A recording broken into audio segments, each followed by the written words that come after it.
കൗൺസിലറുമായ ജയ അനിത ചേച്ചി സ്വാഗതം. നമ്മുടെ ശശിയേട്ടൻ വേദിയിലേക്ക് വരുവാൻ സ്വാഗതം ചെയ്യുന്നു. ശ്രീ ഉണ്ണികൃഷ്ണൻ സാർ സ്വാഗതം.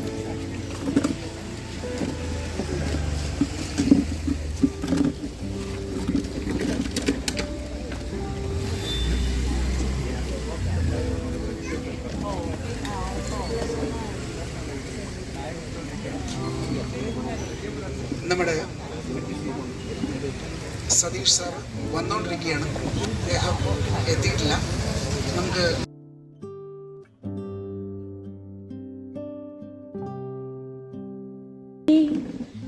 സസ്നേഹകേദാരമേ സത്തായ മാർഗം തെളിച്ചിടണേ, സത്യസ്വരൂപാ വിഭോ നീ സത്യസ്വരൂപാ വിഭോ.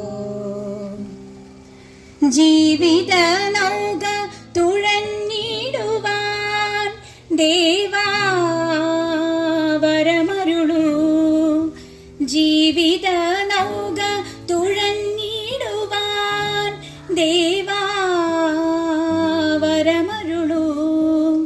ഭുവനൈക ശാന്തിതൻ പൂന്തെന്നൽ വീശാൻ, ഭുവനൈക ശാന്തിതൻ പൂന്തെന്നൽ വീശാൻ, ഭുവനേശ്വരാ കൈതൊഴും നീ, ഭുവനേശ്വരാ കൈതൊഴും നീ, ഭുവനേശ്വരാ കൈതൊഴും നീ. അറിയാവുന്ന നമ്മുടെ മുനിസിപ്പൽ ചെയർപേഴ്സൺ നമ്മുടെ ഈ പുലരി ഗാർഡൻസിലെ പല കാര്യപരിപാടികൾക്കും മുമ്പിൽ വന്ന് കാര്യങ്ങൾ നിർവഹിക്കുകയും മറ്റും ചെയ്ത 1-2 തവണ നമ്മുടെ പ്രോഗ്രാമുകളിലൊക്കെ പങ്കെടുത്ത ഒരു വ്യക്തിയാണ്. അദ്ദേഹത്തെ ഈ വേദിയിലേക്ക് ഹാർദവമായി സ്വാഗതം ചെയ്തുകൊള്ളുന്നു. ജയലക്ഷ്മി അവരെ ഹാർദവമായി വേദിയിലേക്ക് സ്വാഗതം ചെയ്യുകയാണ്. അടുത്തതായി 51-ാം വാർഡ്, അത് പുലരി ഗാർഡൻസിൻ്റെ ഒരു സൈഡ് 43-ഉം ഇവിടെ 51-ഉമാണ്. 2 കൗൺസിലർമാരുടെ സേവനങ്ങൾ നമ്മൾക്ക് എപ്പോഴും ഇവിടെ എല്ലാ കാര്യത്തിനും ലഭിക്കുന്നൊരു കാര്യമായതുകൊണ്ടും നമ്മുടെ അനിത ലക്ഷ്മണൻ അവരെ വേദിയിലേക്ക് ഹാർദവമായി സ്വാഗതം ചെയ്യുന്നു. അടുത്തതായി നമ്മുടെ പരിധിയിൽ വരുന്ന ടൗൺ നോർത്ത് സ്റ്റേഷൻ SIയും അവരുടെ കൂടെ വന്നിട്ടുള്ള മറ്റു പോലീസ് ഓഫീസർമാരെ എല്ലാവരെയും തന്നെ വേദിയിലേക്ക് സ്വാഗതം ചെയ്തുകൊള്ളുകയാണ്.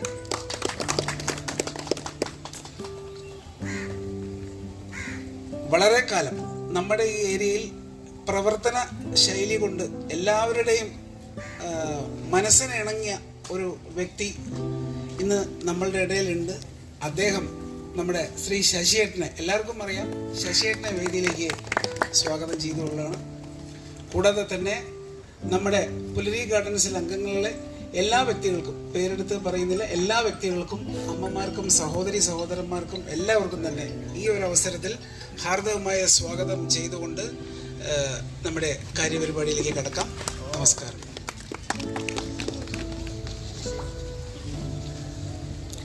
അടുത്തതായി ഇന്നത്തെ നമ്മുടെ ഈ ലഹരിക്കെതിരെയുള്ള ബോധവൽക്കരണ ക്ലാസ് ഔപചാരികമായി ഉദ്ഘാടനം ചെയ്യുന്ന ആരാധ്യയും ബഹുമാന്യയും പ്രിയങ്കരിയുമായ പാലക്കാട്ടിലെ പ്രഥമ വനിത ശ്രീമതി പ്രമീള ശശിധരൻ അവറുകളെ, അതുപോലെ തന്നെ ഇന്ന് ഇവിടെ വേദിയിൽ സന്നിഹിതരായിട്ടുള്ള നമ്മുടെ പ്രിയപ്പെട്ട councillors Jaya madam, Anita madam, രണ്ടുപേരും വളരെ ആക്റ്റീവായിട്ട് നമ്മോടൊപ്പം ഉണ്ട് എല്ലാ കാര്യങ്ങളിലും.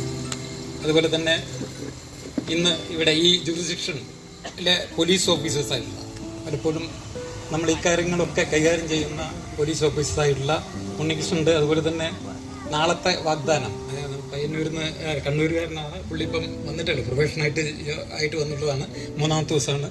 അപ്പോൾ കണ്ടുപഠിക്കാനും ഇതിനൊക്കെയുള്ളൊരു അവസരം കൂടിയാണത്. അപ്പം ഞാൻ ഒന്ന് അല്ല അശ്വിൻ സോറി അശ്വിൻ. അതുപോലെ തന്നെ ഇവിടെ നമ്മുടെ പുലരിയിലെ പ്രിയപ്പെട്ട കുടുംബാംഗങ്ങളെ, സുഹൃത്തുക്കളെ, നമുക്കൊക്കെ അറിയാം നമ്മൾ എന്തുകൊണ്ട് ഇങ്ങനെ ഒരു പരിപാടി സംഘടിപ്പിക്കുന്നു. ഇപ്പോൾ നമ്മുടെ കേരളം മുഴുക്കെ ലഹരിയുടെ മാരകമായിട്ടുള്ള പിടുത്തത്തിൽ അമർന്നിരിക്കുന്ന ഒരു കാലഘട്ടമാണിത്. ഇവിടെ പത്രങ്ങൾ നോക്കിയാലും അതുപോലെ തന്നെ ഇവിടെ വാർത്തകൾ നോക്കിയാലും ഒക്കെ നമുക്ക് കാണാൻ പറ്റാത്ത അത്ര ഭീതിതമായ ഒരു അന്തരീക്ഷം നമ്മുടെ സംസ്ഥാനത്ത് നിലനിൽക്കുന്നുണ്ട്. ഒരുപക്ഷെ നമ്മളെങ്ങനെ ഈ ഒരു അവസ്ഥയിലേക്ക് എത്തപ്പെട്ടു എന്നുള്ളത് പലപ്പോഴും ചിന്തിക്കേണ്ട കാര്യമാണ്.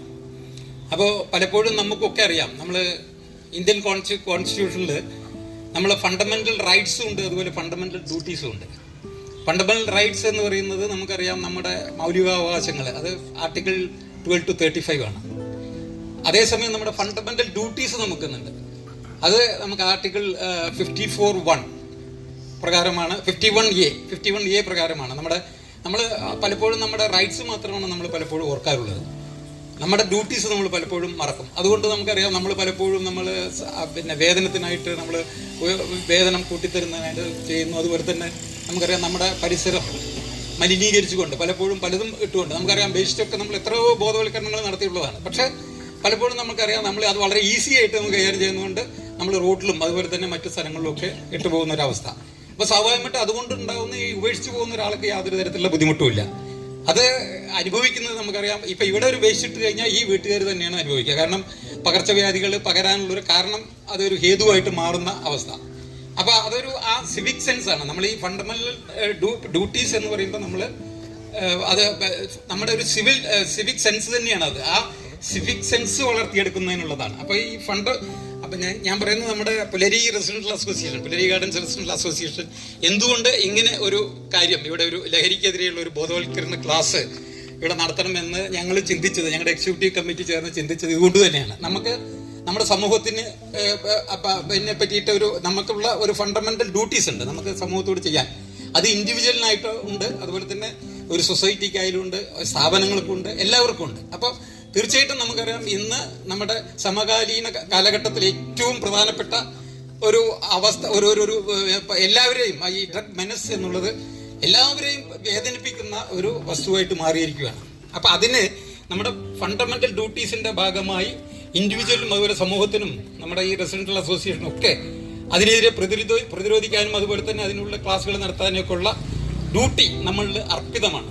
അപ്പം അതുകൊണ്ട് തന്നെയാണ് നമ്മൾ പുലരി ഗാർഡൻസ് റെസിഡൻഷ്യൽ അസോസിയേഷൻ ഇങ്ങനെ ഒരു സംരംഭത്തിന് മുതിർന്നതും. അത് നമുക്കൊക്കെ അറിയാം, നമുക്ക് വളരെ പോസിറ്റീവായിട്ട് എനർജി നൽകുന്ന നമ്മുടെ സഹോദരിമാരൊക്കെ ഇവിടെ വന്നിട്ടുണ്ട്. കുട്ടികൾ വളരെ കുറച്ചേ ഉള്ളൂ. പലപ്പോഴും നമുക്കറിയാം കുട്ടികളൊക്കെ കളിക്കാനും ഇതിനൊക്കെ പോയിട്ടുണ്ട്. അവർ പിന്നെ ഇവിടെ പലപ്പോഴും പലയിടത്തും പോയിട്ടുണ്ട്. ആകെ 80 കുടുംബങ്ങളാണ് ഇവിടെ ഉള്ളത്. അപ്പോൾ അതുപോലെ തന്നെ പുലരി നമ്മുടെ അസോസിയേഷൻ പറഞ്ഞാൽ ഞങ്ങൾ പലപ്പോഴും ഞങ്ങൾ തന്നെ കയ്യിൽ നിന്ന് കാശെടുത്ത് ഇവിടെ ട്യൂബ് ലൈറ്റും എല്ലാം ചെയ്യുന്നത്. നമ്മളെല്ലാം മുനിസിപ്പാലിറ്റിയോടും ഗവൺമെന്റിനോട് ചോദിക്കാതെ ചില കാര്യങ്ങളൊക്കെ നമ്മൾ തന്നെ ഇനീഷ്യേറ്റ് ചെയ്ത് ചെയ്യാം. അതാണ് ഫണ്ടമെന്റൽ ഡ്യൂട്ടി. അപ്പോൾ ഈ ഫണ്ടമെന്റൽ ഡ്യൂട്ടിയിൽ ഞാൻ പറയാൻ കാരണം വേറൊന്നും കൂടിയുണ്ട്. നമ്മുടെ ഈ ലഹരി എന്നുള്ളത് മനുഷ്യനെ ഏറ്റവും കൂടുതൽ അതിൻ്റെ സ്റ്റേക്ക് ഹോൾഡർ എന്ന് പറയുന്നത് നമ്മുടെ യുവതയാണ്. നമ്മുടെ ഏകദേശം ഒരു ജനറേഷൻ എന്ന് പറയുന്നത് ഒരു 25 വർഷം ആണ് ജനറേഷൻ എന്ന് പറയുന്നത്. നമുക്കറിയാം ഒരു 18 വയസ്സ് മുതൽ ഒരു 41-45 ജനറേഷൻ നമ്മുടെ സമൂഹത്തിലെ അവരുടെ പ്രവർത്തനം കൊണ്ടും അവരുടെ ബുദ്ധിപരമായുള്ള കഴിവുകൊണ്ടും ഒക്കെ ചലനങ്ങൾ ഉണ്ടാക്കുന്ന ഒരു ഏജ് എന്നുള്ളത് ഈ 18 to ഒരു 45 വയസ്സിലാണ്. അപ്പോൾ നമുക്കറിയാം ഈ ലഹരി മാഫിയ എന്ന് പറയുമ്പോൾ നമ്മൾ വളരെ സിമ്പിളല്ല. നമ്മൾ പലപ്പോഴും ഇത് വലിയൊരു അന്താരാഷ്ട്ര മാഫിയയാണ്. രാജ്യങ്ങളെ തമ്മിൽ അല്ലെങ്കിൽ ഗവൺമെന്റുകളെ അസ്ഥിരപ്പെടുത്താനും അതുപോലെ തന്നെ വലിയ തോതിൽ നമ്മുടെ ഈ ജനറേഷനെ നശിപ്പിക്കാൻ നമ്മുടെ സെൻട്രൽ നെർവസ് സിസ്റ്റമാണ് നമ്മുടെ ചിന്തകളും ഒക്കെ ഷേപ്പ് ചെയ്യപ്പെടുന്നത്, നമ്മൾ തീരുമാനങ്ങൾ എടുക്കുന്നതൊക്കെ നമ്മുടെ സെൻട്രൽ, പ്രത്യേകിച്ച് ഈ ഇതാണ് അതായത് പ്രീ ഫ്രോണ്ടൽ കോർട്ടക്സ് എന്ന് പറയുന്നത് നമ്മുടെ ഈ തലയുടെ മുൻഭാഗത്താണ്.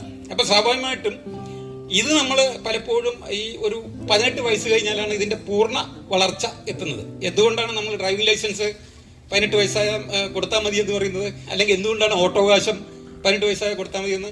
ഇതിന്റെ ഇടയിൽ വരുന്ന പീരീഡില് കുട്ടികൾക്ക് തീരുമാനങ്ങൾ എടുക്കാൻ പറ്റില്ല. എന്തിനോടും ആകർഷകത്വം ഉണ്ടാവും, ഒരു അതിഭാവുകത്വം ഉണ്ടാവും. അപ്പൊ സ്വാഭാവികമായിട്ടും അത് ആ ഒരു പീരീഡ് കഴിഞ്ഞാൽ അവർക്ക് കുറേയൊക്കെ നമുക്ക് തീരുമാനങ്ങൾ എടുക്കാനും ഇതിന്റെ ഭവിഷ്യത്തുകളെ പറ്റി മനസ്സിലാക്കാനും പറ്റും.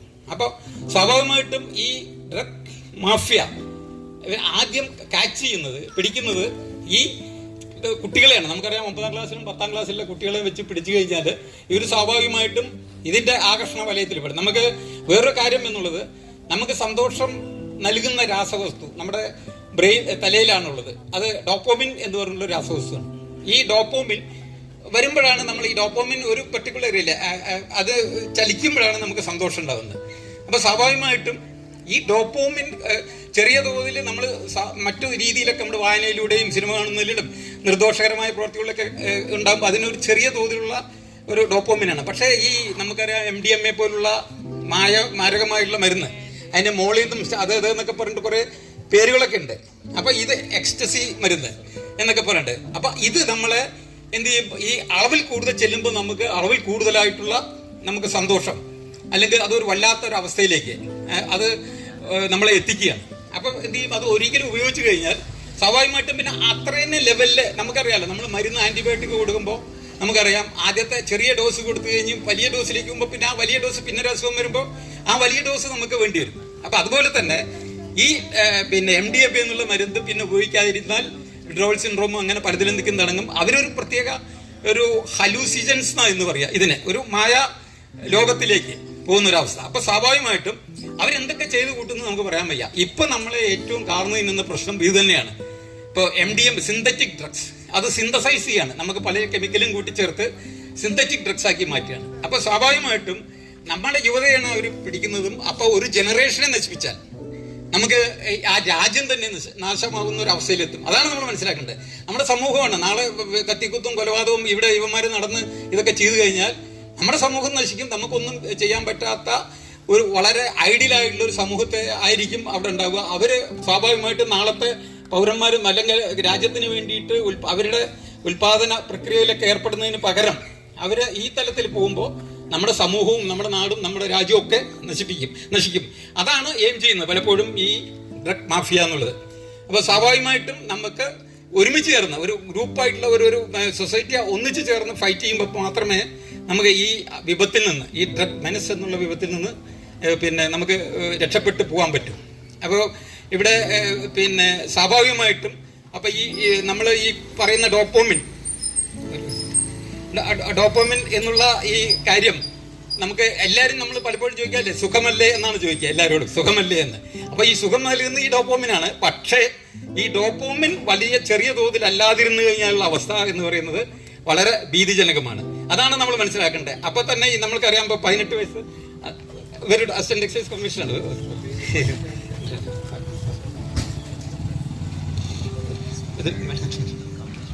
അപ്പം നമ്മൾ മനസ്സിലാക്കേണ്ടത്, നമ്മൾ ഇവരൊക്കെ പഠിക്കണം. നമ്മുടെ സ്റ്റേക്ക് ഹോൾഡേഴ്സ് എന്ന് പറയുന്നത് ഈ കുട്ടികളും അതുപോലെ തന്നെ നമ്മുടെ സ്ത്രീകളും. അപ്പൊ വീട്ടിലെ സ്ത്രീകളെ തീർച്ചയായിട്ടും പഠിക്കണം ഇവര് എന്തൊക്കെ ചെയ്യുന്നു. ഈ അതുപോലെ തന്നെ നമുക്കറിയാം ഈ കോൺസ്റ്റിറ്റ്യൂഷൻ എന്ന് പറയുന്ന ഫണ്ടമെന്റൽ റൈറ്റ്സിനെ പറ്റി എല്ലാവർക്കും അറിയാം. നമ്മുടെ അവകാശങ്ങളെ പറ്റി നമ്മൾ എപ്പോഴും ബോധവാന്മാരാണ്, ആരും പറഞ്ഞു തന്നില്ലെങ്കിൽ തന്നെ. പക്ഷെ ഫണ്ടമെന്റൽ ഡ്യൂട്ടീസ് ഉണ്ട്. അതിൽ പ്രധാനമായിട്ട് ഒരു സെക്ഷൻ ഉണ്ട് 51A എന്നുള്ള ആർട്ടിക്കിൾ 51A അതിന്റെ സബ്സെക്ഷൻ പിന്നെ J, അതായത് അത് 10ാമത്തെയാണ് വരുന്നത്. അപ്പൊ ആ 10ാമത്തേൽ ഒരു പോയിന്റ് എന്താ വെച്ചാൽ, അതായത് സ്ട്രൈവ് ഫോർ എക്സലൻസ് എന്നാണ്.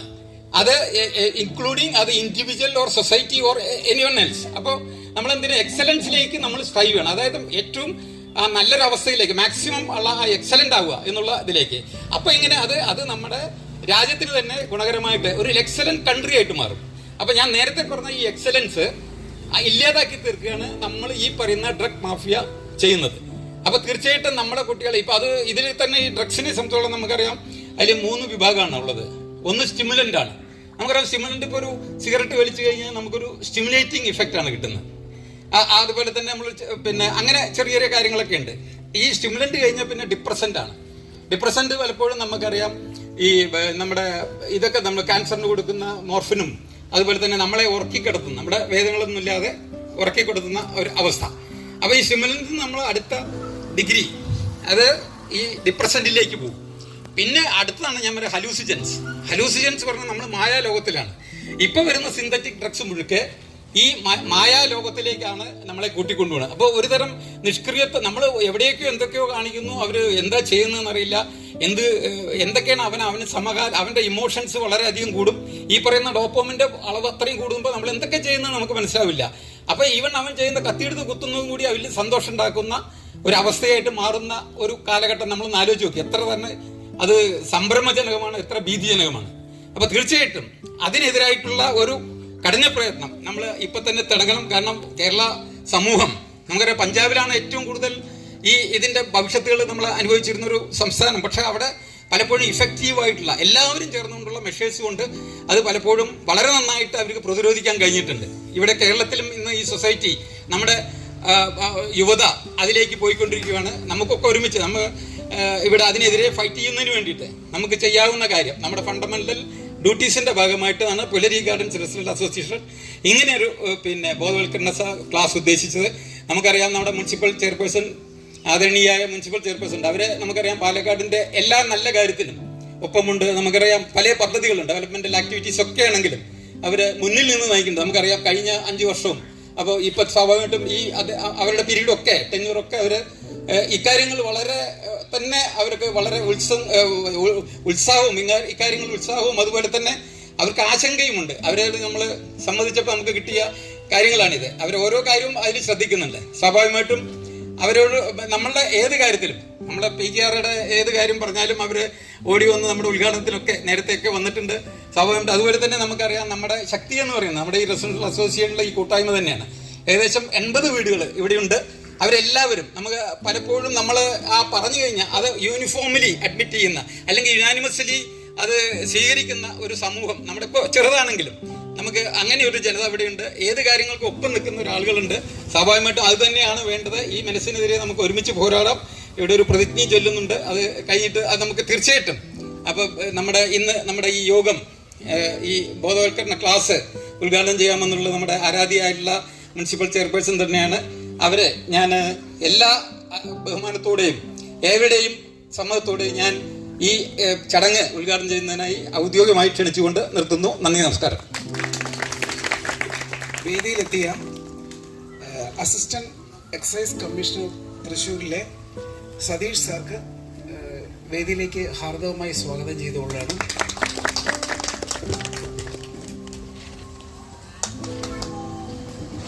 ഓക്കെ, എല്ലാവർക്കും നമസ്കാരം. പുലരി റെസിഡൻഷ്യൽ അസോസിയേഷൻ്റെ ഭാഗമായിട്ട് ഇന്ന് ലഹരി ബോധവൽക്കരണ ക്ലാസ്സാണ് ഇവിടെ നടത്താൻ ഉദ്ദേശിക്കുന്നത്.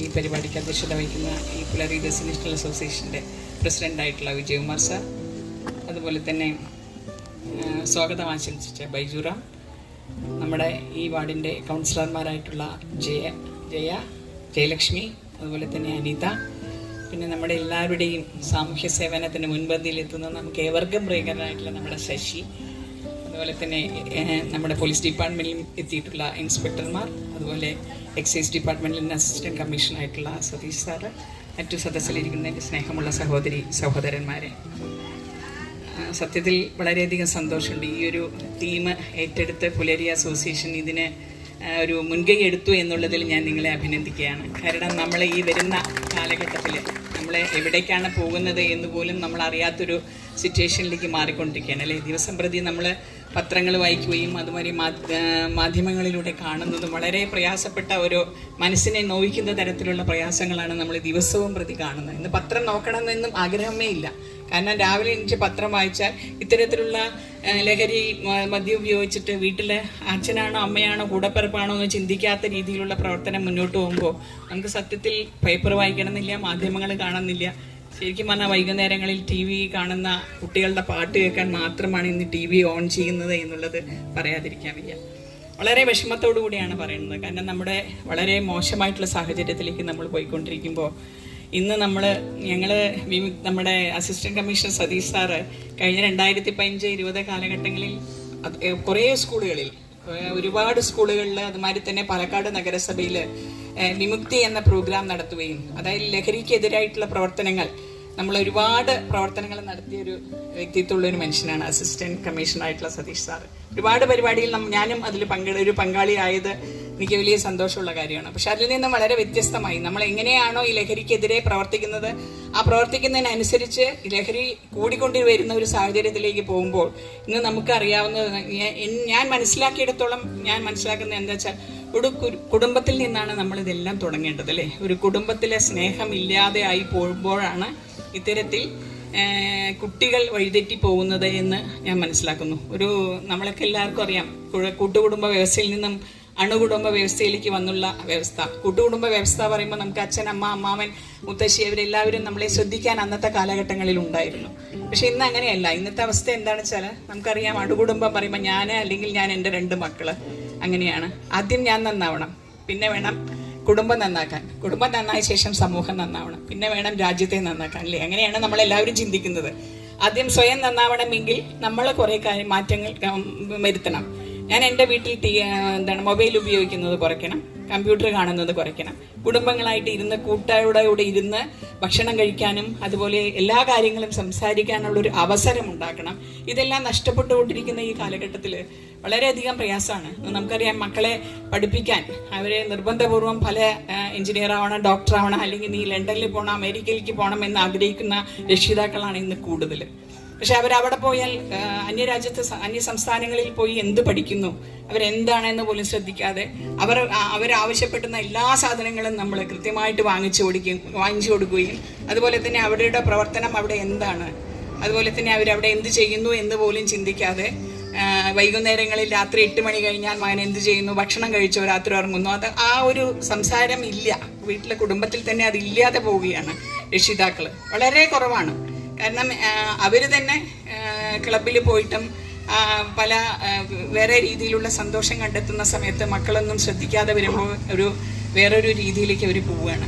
നമുക്ക് വളരെ വിഷമമുണ്ട്. കഴിഞ്ഞ ദിവസങ്ങളിൽ കണ്ട ഒരു മകൻ അച്ഛനെയും അമ്മയെയും സഹോദരനെയും വെട്ടിക്കൊല്ലുകയും അവരുടെ കുടുംബത്തെ എല്ലാവരും വെട്ടിക്കൊടുന്നു പറയും. എന്താണ് അവരുടെ മനസ്സിൽ? അദ്ദേഹം ലഹരി കഴിച്ചിട്ടില്ല എന്നാണ് ഡിപ്പാർട്ട്മെൻ്റൊക്കെ പറയുന്നത്. പക്ഷെ ഒരു ലഹരി കഴിക്കാത്ത ഒരാൾ ഇത്രയും ചെയ്യാൻ സാധിക്കുമോ എന്ന് നമ്മൾ തന്നെ ചിന്തിച്ചറിയാം അല്ലേ. സ്വന്തം അമ്മയെ വെട്ടുക, അതുമാതിരി കൂടെ സ്നേഹിച്ച ഒരു പെൺകുട്ടിയെ വെട്ടുക എന്നൊക്കെ പറയുമ്പോൾ ലഹരി കഴിക്കാതെ ഒരിക്കലും അത് ചെയ്യാൻ പറ്റില്ല. പക്ഷെ നമുക്ക് വേണ്ടത് എന്താണെന്ന് വെച്ചാൽ സ്കൂളുകളിലുള്ള ബോധവൽക്കരണം മാത്രം നടത്തിയാൽ മതിയോ? ഡിപ്പാർട്ട്മെന്റിലെ പോലീസ് ഡിപ്പാർട്ട്മെന്റ് ആൾക്കാർ ഇവിടെ ഇരിക്കുന്നുണ്ട്. സത്യം ഞാൻ പറയുകയാണ്, ഡിപ്പാർട്ട്മെന്റിലെ ആൾക്കാർ ഒരുപാട് വിഷമതകൾ അനുഭവിക്കുന്നുണ്ടാവും. എത്ര MDMA പിടിച്ചിട്ട് ഇന്ന് പോലീസ് സ്റ്റേഷനുകളിൽ കേസുകൾ വരുന്നുണ്ട്. പക്ഷെ എന്തുകൊണ്ട് അവർക്ക് ശരിയായ ശിക്ഷ കൊടുക്കുന്നില്ല? ശരിയായ ശിക്ഷ കൊടുക്കാത്തിടത്തോളം കാലം അവർ വീണ്ടും ആ പ്രവർത്തനത്തോട് മുന്നോട്ട് പോകും എന്ന് തന്നെയാണ് പറയുന്നത്. ശിക്ഷിച്ചാൽ എന്താവും? ഞാൻ പറയാം, നമ്മുടെ ഒരു വാർഡിലൊക്കെ ഒരു മദ്യപാനം കഴിച്ച് ഭാര്യയും ഭർത്താവും ഇടപെടുമ്പോൾ ഞാൻ പല പ്രാവശ്യം പോലീസ് സ്റ്റേഷനിൽ എനിക്ക് വിളിക്കേണ്ട ആവശ്യം വന്നിട്ടുണ്ട്. കാരണം ഭാര്യയെ തല്ലി അല്ലെങ്കിൽ കുട്ടികളെ തല്ലി ഭർത്താവ് മദ്യപിച്ചിട്ട് ഒരുപാട് വിഷമം അനുഭവിക്കുമ്പോൾ പോലീസുകാരോട് പറഞ്ഞാൽ അവർ വന്ന് പോലീസുകാരോട് പറഞ്ഞാൽ ഞങ്ങൾക്ക് ഇവരെ കൊണ്ടുപോകാൻ സാധിക്കില്ല. കാരണം എന്താണ്? പേടിയായി. കാരണം ഈ മദ്യപിച്ച ഒരാളെ പോലീസ് സ്റ്റേഷനിൽ കൊണ്ടുപോയാൽ അവൻ അവിടെ തൂങ്ങി മരിച്ചാൽ പിന്നെ പോലീസുകാർക്ക് പണിയായി. അപ്പൊ അത്തരത്തിലാണ് ചിന്തിക്കുന്നത്. കാരണം ആ ഒരു ശരിയായ ശിക്ഷാരൂപം, ജുഡീഷ്യറിയുടെ മാറ്റങ്ങൾ വരുത്തിയാൽ മാത്രമേ നമുക്കിത് മുന്നോട്ട് പോകാൻ സാധിക്കുള്ളൂ എന്നുള്ളൊരു അവസ്ഥയിലേക്ക് നമ്മൾ മാറിക്കൊണ്ടിരിക്കുകയാണ്. വളരെയധികം വിഷമമാണ്. സത്യത്തിൽ പിടിച്ച ഒരു കടയിൽ നിന്ന് MDMA പിടിച്ചിട്ടുണ്ടെങ്കിൽ ആജീവനാന്തം ആ കട പിന്നെ തുറന്നു കൊടുക്കരുത്, അടച്ചിടണം. എന്തെങ്കിലും ഒരു ലഹരി പദാർത്ഥം ആ കടയിൽ നിന്ന് പിടിച്ചിട്ടുണ്ടെങ്കിൽ ആ പിടിച്ച കട പിന്നെ ഒരിക്കലും അത് തുറക്കാത്ത രീതിയിലാക്കി കൊടുക്കണം. ശരിയായ ശിക്ഷ കൊടുത്താൽ മാത്രമേ ഇത് മുന്നോട്ട് പോകാൻ സാധിക്കുള്ളൂ. തീർച്ചയായിട്ടും നമ്മുടെ കുട്ടികളെ വളർത്തേണ്ടത് രക്ഷിതാക്കൾ തന്നെയാണ്. നമ്മളെല്ലാവരെയും ഇപ്പോൾ നമുക്കറിയാം, പണ്ട് കാലത്ത് നമ്മളൊക്കെ സ്കൂളിൽ അധ്യാപകന്മാരുടെ തല്ലുകൊണ്ട് വളർന്ന ആൾക്കാരാണ് ഈ ഇവിടെ ഇരിക്കുന്ന ഒരുപാട് ആൾക്കാർ. കുറച്ച് പേരുണ്ടാവില്ല. കാരണം കുറച്ച് ചെറിയ പ്രായത്തിലുള്ള കുട്ടികളൊന്നും ഇപ്പോൾ അടിച്ചു കഴിഞ്ഞാൽ രക്ഷിതാക്കൾ പോയി ചോദിക്കുക, എൻ്റെ മകനെ എന്തിനാണ് നിങ്ങൾ അടിച്ചതെന്ന് ചോദിക്കാൻ പോകും. പണ്ടൊക്കെ ഞങ്ങൾ പഠിച്ചിരിക്കുന്ന കാലത്ത് അധ്യാപകർ തല്ലിയെന്ന് പറഞ്ഞാൽ നാളെ വന്നിട്ട് 2 കൂടെ തന്നെ തരാൻ പറയാമെന്നാണ് ഞങ്ങളുടെ രക്ഷിതാക്കൾ ഞങ്ങളെ പഠിപ്പിച്ചിരിക്കുന്നത്. കാരണം അധ്യാപകൻ കുട്ടികളെ ശിക്ഷിക്കുന്നുണ്ടെങ്കിൽ അത് കുട്ടികൾ നന്നാവാൻ വേണ്ടിയാണെന്നുള്ളൊരു ചിന്ത അന്ന് നമ്മുടെ രക്ഷിതാക്കൾ നമ്മളെ പഠിപ്പിച്ചു തന്നിരുന്നു. പക്ഷെ ഇന്ന് അതല്ല. ഇന്ന് അടിച്ചാൽ അവിടെ രാഷ്ട്രീയം വന്നു. അവൻ KSUക്കാരനായിരിക്കും, SFUക്കാരൻ്റെ മകനെ ആയിരിക്കും തല്ലിയിട്ടുണ്ടാവുക. അപ്പം അതിൽ രാഷ്ട്രീയം കലർന്ന് ഒരുപാട് വിഷമതകൾ അനുഭവിക്കുകയാണ്. പക്ഷെ ഇവിടെ ലഹരിയാണ് പ്രധാനം എന്നുണ്ടെങ്കിൽ തീർച്ചയായിട്ടും ലഹരിക്ക് വേണ്ടി നമ്മളെല്ലാവരും ഒറ്റക്കെട്ടായി ഓരോരുത്തരും ഈ ഇരിക്കുന്ന ഓരോരുത്തരും മനസ്സിൽ ലഹരിക്ക് വേണ്ടി ഒരു പ്രതിജ്ഞ എടുത്തുകൊണ്ട് ഇത് മുന്നോട്ട് പോകാൻ നമ്മുടെ എല്ലാവരും ശ്രമിക്കണമെന്നാണ് എനിക്ക് പറയാനുള്ളത്. നമ്മുടെ ഇരിക്കുന്ന യുവാക്കൾ ഇവിടെ കുറേ പേര് ഇരിക്കുന്നുണ്ട്. ആ കുട്ടികളടക്കം ഒരു ദിവസം പോലും ഞാൻ ലഹരി ഉപയോഗിക്കില്ല എന്നുള്ളൊരു പ്രതിജ്ഞ നിങ്ങൾ ഓരോരുത്തരും എടുത്താൽ മാത്രമേ നമ്മുടെ രാജ്യവും സമൂഹവും എല്ലാം നന്നാവുള്ളൂ. തീർച്ചയായിട്ടും എന്നെ ഈ പുലരി അസോസിയേഷൻ വിളിച്ച എനിക്ക് ഒരുപാട് കാര്യങ്ങൾ ഇതിൽ പറയാനുണ്ട്. പക്ഷെ ഇവിടെ പറയാൻ സതീഷ് സാർ ഇവിടെ ഉണ്ട്. അപ്പോൾ അതിൽ കൂടുതലൊന്നും പറഞ്ഞാൽ ഒരു അധിക പ്രസംഗമായിട്ട് മാറും. അതുകൊണ്ട് തീർച്ചയായിട്ടും ഈ പരിപാടിക്ക് ക്ഷണിച്ച ഈ ഭാരവാഹികളോട് നന്ദി അർപ്പിച്ചുകൊണ്ട് ഇത് ഔപചാരികമായി ഉദ്ഘാടനം ചെയ്തതായി പ്രഖ്യാപിക്കുന്നു. നന്ദി.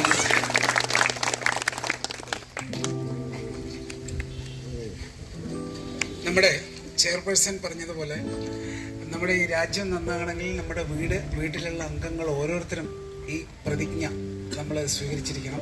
അപ്പോൾ നമ്മളിന്ന് ഇവിടെ ഒരു പ്രതിജ്ഞ നമ്മളിവിടെ പങ്കെടുത്ത എല്ലാവരും തന്നെ നമ്മളുടെ സമൂഹത്തിന് വേണ്ടിയിട്ട് നമ്മൾ ലഹരിക്കെതിരെ പോരാടുമെന്നും അത് പ്രചരിക്കുന്നവർക്കെതിരെ നടപടികൾ എടുക്കും എന്നും പറഞ്ഞുകൊണ്ടുള്ള ഒരു പ്രതിജ്ഞ നമ്മളിവിടെ എല്ലാവരും കൂടെ ഏറ്റുചൊല്ലണം.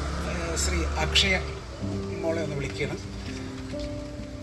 അവർ പറഞ്ഞു തരുന്നത് ഒന്ന് എല്ലാവരും ഏറ്റുചൊല്ലി. അപ്പം നമ്മൾ ഈ പ്രതിജ്ഞ ചെയർപേഴ്സൺ പറഞ്ഞ പോലെ തന്നെ നമ്മളെല്ലാവരും തന്നെ ഇന്ന് മുതൽ നമ്മൾ ആരും ഇപ്പം കഴിക്കേണ്ടതെന്നല്ല ഞാൻ പറയണത്, ഇന്ന് മുതൽ നമ്മൾ അതിന് എതിരായിട്ടുകൊണ്ടുള്ള പ്രവർത്തനങ്ങൾക്ക് മുന്നേക്കം കൊടുക്കണം എന്നാണ് ഉദ്ദേശിക്കുന്നത്.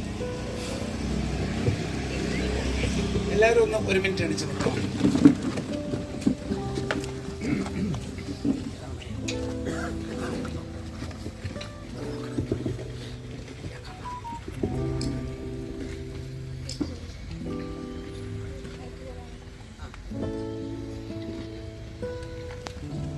മയക്കുമരുന്ന്, മദ്യം, പുകയില, പാൻ മസാല തുടങ്ങിയ ലഹരി പദാർത്ഥങ്ങൾ വ്യക്തികളെയും കുടുംബാംഗങ്ങളെയും ആരോഗ്യപരമായും സാമ്പത്തികപരമായും സാമൂഹികപരമായും സാംസ്കാരികമായും നശിപ്പിക്കുന്ന സാമൂഹ്യ വിപത്താണ് എന്ന് ഞാൻ മനസ്സിലാക്കുന്നു. ഞാൻ ഏതെങ്കിലും ലഹരി പദാർത്ഥങ്ങൾ ഉപയോഗിക്കുകയോ അത് ഉപയോഗിക്കുവാൻ മറ്റുള്ളവരെ പ്രേരിപ്പിക്കുകയോ ചെയ്യുകയില്ല എന്നും ലഹരി വിരുദ്ധ പ്രവർത്തനങ്ങളിൽ പങ്കെടുത്ത് എന്റേതായ കടമ നിറവേറ്റുമെന്നും ലഹരി വിമുക്ത സമൂഹത്തിനായി പ്രയത്നിക്കുമെന്നും ഞാൻ പ്രയത്നം ചെയ്യുന്നു. Okay, thank you Akshay. അടുത്തതായി നമ്മുടെ ഈ ബോധവൽക്കരണ പരിപാടിക്ക് ആശംസകൾ അർപ്പിക്കുവാനായി 2 വാക്ക് സംസാരിക്കുവാനായി നമ്മുടെ കൗൺസിലർ ശ്രീ ജയലക്ഷ്മി അവരുടെ വേദിയിലേക്ക് സ്വാഗതം ചെയ്യുന്നു.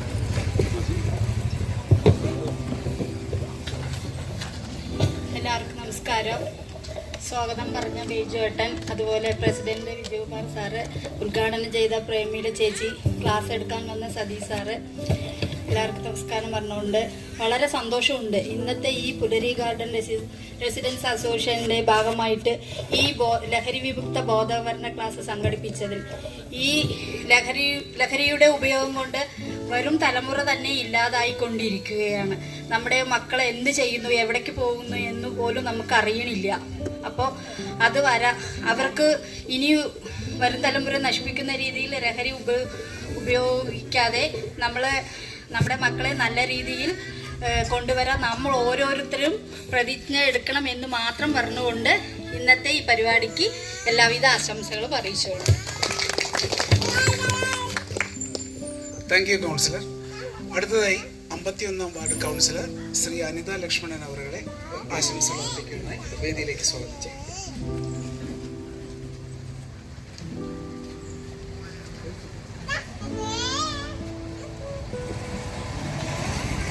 വേദിയിലും സദസ്സിലും ഇരിക്കുന്ന എല്ലാ മഹത് വ്യക്തികൾക്കും നമസ്കാരം. ഇപ്പൊ ഈ ലഹരി വിരുദ്ധ ഇത് പറഞ്ഞു, എൻ്റെ വാർഡിൽ തന്നെ 2-3 പ്രാവശ്യം ഞാൻ നോർത്ത് പോലീസ് സ്റ്റേഷനിൽ ഇതിന് പരാതി കൊടുത്തതുമാണ്, നേരിട്ട് പിടിപ്പിച്ചതുമാണ്. അംഗനവാടിയുടെ മുൻവശത്താണ് ഈ ഓട്ടോ വന്ന് നിൽക്കുന്നത്. അപ്പൊ ഞാൻ ടീച്ചറോട് ചോദിച്ചു, ഇതെന്താണ് ഇവിടെ ഓട്ടോ വന്ന് നിൽക്കുന്നത്? ഇമ്മ്യൂണൈസേഷന് വന്ന ആരുമല്ലല്ലോ പറഞ്ഞു. അപ്പൊ അപ്പം ഞാൻ കയറി പോവുകയും ചെയ്തു. അപ്പം ചേച്ചി അത് പോണ്ട പറഞ്ഞു. അപ്പം ഞാൻ എന്താണ് ഇത് പോണ്ടെന്ന് പറയണേ, എന്താ കാര്യം ചോദിച്ചു. ഞാൻ ഓർത്തിലേക്കും വിളിക്കുകയും ചെയ്തു. സാറെ വിളിച്ചു. സാർ ഉടനെ എത്തും ചെയ്തു. അവിടെ എത്തി 3 ആളുണ്ടായിരുന്നു. ആ മരുന്നും കയ്യിൽ കിട്ടിയവർക്ക്. അപ്പോൾ ഞാൻ പറഞ്ഞു, സാർ ഇത് ഇവിടെ സ്ഥിരം പതിവാണ് അത്രേ, ടീച്ചർ പേടിച്ച് പറയാതിരിക്കുകയാണ് പറഞ്ഞു. ഇന്ന് ഈ വേദിയിൽ പറയാനും എനിക്ക് പേടിയുണ്ട്. ഞാൻ വരുന്ന വഴി എന്നെ പേടിച്ചിട്ടാണ് വന്നത്. 3 പേരെ ഉള്ളതിലെ ഒരാളെ സാറിന് ഓടി കിട്ടിയുള്ളൂ. സാറ് ഓടി ക്ഷീണിച്ച് വന്ന് നിൽക്കണം. അപ്പം ഞാൻ പറഞ്ഞു, സാർ ഞാൻ വെള്ളമായിട്ട് വരാം. അത്രയും പാവം സാർ അവരുടെ കൂടെ ഓടി ഇതായിരുന്നു. അപ്പം സാറ് ഒരാളെ കിട്ടി. അത് ചെറിയൊരു ആൺകുട്ടി, കണ്ടാൽ തന്നെ നമുക്ക് സങ്കടം തോന്നും. ഞാൻ പറഞ്ഞു, സാറ് ഞാനാണ് ഇതിൻ്റെ പിന്നിൽ പറഞ്ഞ് ഇല്ല, ഒരിക്കലും അറിയില്ല. അപ്പൊ ഇത് രാവിലെ, ഉച്ചയ്ക്ക്, വൈകുന്നേരം ഈ 3 നേരം അവിടെ സംഭവം നടത്തുന്നുണ്ട്. അപ്പൊ ടീച്ചറും ഹെൽപ്പറും ഇത് പേടിച്ച് പറയാതിരിക്കുകയാണ് പുറത്ത്. അപ്പൊ ഞാൻ പറഞ്ഞു, നമ്പർ കൊടുത്തു, ഇതിലേക്ക് വിളിക്കൂ.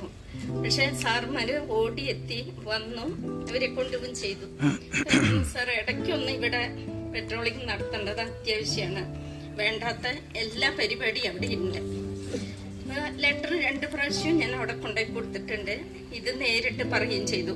പക്ഷെ അവരുടെ ഭാഗത്ത് നിന്ന് എനിക്ക് നല്ല സപ്പോർട്ടാണ് കിട്ടിയത്. ഇപ്പോഴും സംഭവം നടക്കുന്നുണ്ട്, പക്ഷെ ഏരിയ മാറ്റിയിട്ടുണ്ട്. അപ്പോൾ ഒരുപാട് ആ ചെറിയ കുട്ടിയെ വണ്ടി കണ്ടപ്പോൾ സത്യത്തിൽ വിഷമം തോന്നി. ഞാൻ ശരിക്കും കരയുകയും ചെയ്തു. പക്ഷെ ഈ കുട്ടി നാളെ എന്തെങ്കിലും ആവുമല്ലോ, നമ്മൾ പറയുകൊണ്ടല്ലേ ഇതെങ്ങനെ ഉണ്ടായി എന്നുള്ളതിൽ എനിക്കും വിഷമം തോന്നി. അപ്പോൾ ഇപ്പോഴും പരിപാടി ഉണ്ട് എന്നാണ് പറയുന്നത്. സാറിന് സാധനവും കയ്യിൽ കിട്ടിയിട്ടുണ്ട്. സതീഷ് സാറായിരുന്നു, വേറെ സാറുമാരും വന്നേ. അപ്പൊ ഇങ്ങനെ ഒരു പരിപാടി ഇവിടെ പുലരി ഗാർഡൻ സംഘടിപ്പിച്ചതിൽ ഇന്ത്യയായ സന്തോഷമുണ്ട്. ഇതിന്റെ ഭാരവാഹികൾക്ക് എല്ലാവിധ ആശംസകളും നേരുന്നു. അടുത്തതായി north police station SI Shri Unnish അവരോളെ 2 വാക്ക് സംസാരിക്കുന്നതിനായി വേദിയിലേക്ക് ക്ഷണിച്ചു. ഇരിക്കുന്ന എല്ലാവർക്കും നമസ്കാരം. ലഹരിവിരുദ്ധ സദസ്സിൻ്റെ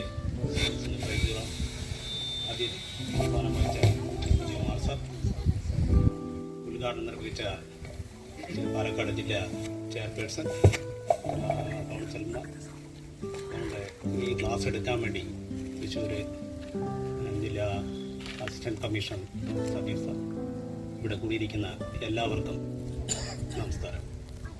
ഈ ലഹരി തടയുക എന്ന് പറയുന്നത് പോലീസോ അല്ലെങ്കിൽ എക്സൈസോ വിചാരിച്ചാൽ അത് നിർമ്മാർജ്ജനം ചെയ്യാൻ കഴിയില്ല. അത് ജനങ്ങളുടെ സപ്പോർട്ട്, ഫുൾ സപ്പോർട്ട് ഉണ്ടെങ്കിൽ മാത്രമേ നമ്മൾക്കത് മുന്നോട്ട് കൊണ്ടുപോയി അത് നിർത്തലാക്കാൻ പറ്റുകയുള്ളൂ. അല്ലാതെ പോലീസ് ഇതിൻ്റെ പിന്നിൽ പോയി ജനങ്ങളെ സപ്പോർട്ട് ഉണ്ടെങ്കിൽ മാത്രമേ ഈ കാര്യം നമ്മൾക്ക് നിർത്തലാക്കാൻ പറ്റുകയുള്ളൂ. അതായത് പൂർണ്ണമായി നിർത്തലാക്കണമെങ്കിൽ ജനങ്ങളുടെ സഹകരണം ആവശ്യമാണ്. പിന്നെ വിജയകുമാർ സാർ ഇതിനെ കുറിച്ച് ക്ലാസ് നല്ല രീതിയിൽ എടുത്തിട്ടുണ്ട്. ഇനി ഇതിൽ കൂടുതൽ സതീഷ് സാർ പറയുന്നതായിരിക്കും, കൂടുതൽ വിശദമായിട്ട് സതീഷ് സാർ പറയുന്നതായിരിക്കും. എല്ലാവർക്കും ഇവിടെ കൂടി എല്ലാവർക്കും എൻ്റെ ആശംസകൾ അർപ്പിക്കുന്നു. നമസ്കാരം. അടുത്തതായി നമ്മുടെ ഈ ബോധവൽക്കരണ പരിപാടിയിലേക്ക് ആശംസ അർപ്പിക്കുവാനായി നമ്മുടെ ശശിയേട്ടന് 2 വാക്ക് സംസാരിക്കുവാനായി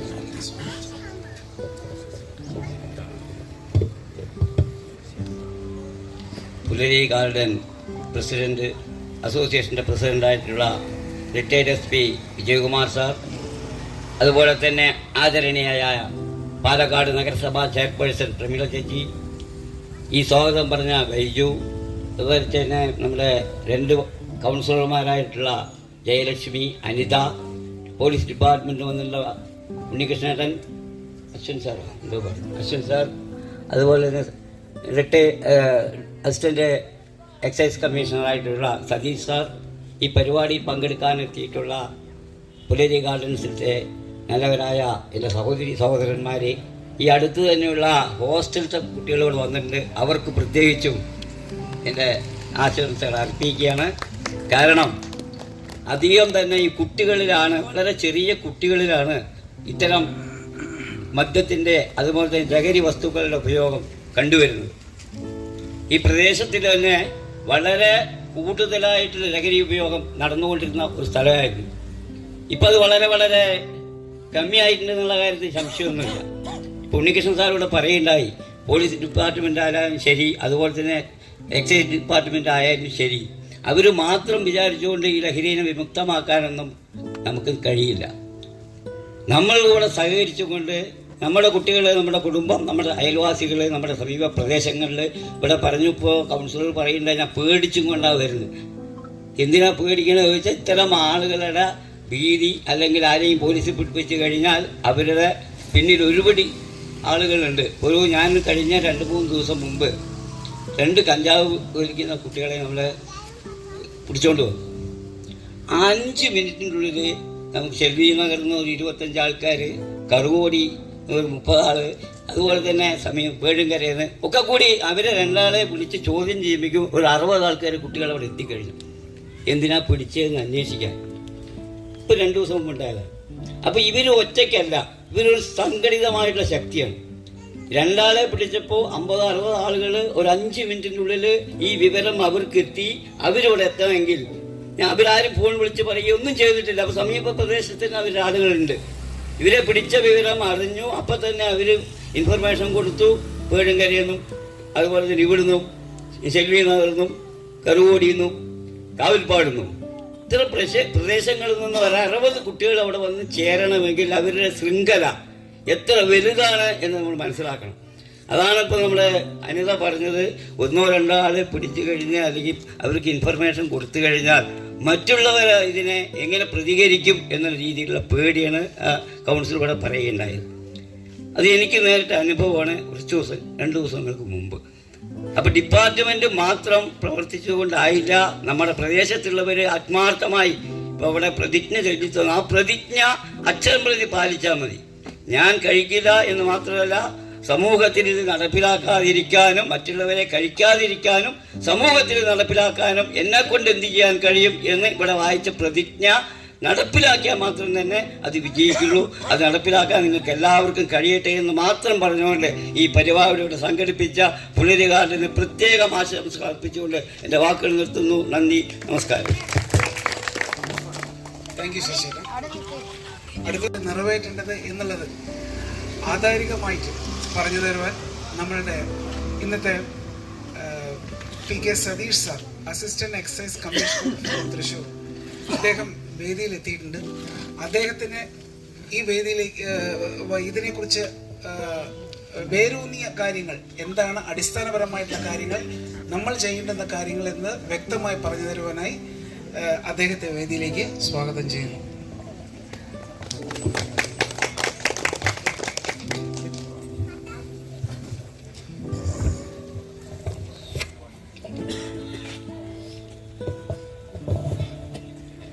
ഈ പരിപാടിയുടെ ആരാധ്യനായ അധ്യക്ഷൻ വിജയകുമാർ സാർ, ഈ പരിപാടി ഔപചാരികമായി ഉദ്ഘാടനം ചെയ്ത ആരാധ്യയായ നഗരസഭാ അധ്യക്ഷ ശ്രീമതി പ്രമീള ശശിധരൻ മാഡം, മറ്റു ആദരണീയ കൗൺസിലേഴ്സ്, നോർത്ത് പോലീസ് സ്റ്റേഷനിലെ എൻ്റെ സുഹൃത്തുക്കൾ, നല്ലവരായ സജ്ജനങ്ങളായ നാട്ടുകാരെ, സുഹൃത്തുക്കളെ, ആദ്യം തന്നെ പുലരി ഗാർഡൻ റെസിഡൻസ് അസോസിയേഷന് ഗവൺമെൻറ്റിന് വേണ്ടി, എക്സൈസ് വകുപ്പിന് വേണ്ടി ഇങ്ങനെയൊരു ചർച്ച, സംവാദം സംഘടിപ്പിക്കുന്നതിന് മുന്നോട്ട് വന്നതിന് മുക്തകണ്ഠം അഭിനന്ദിക്കുക.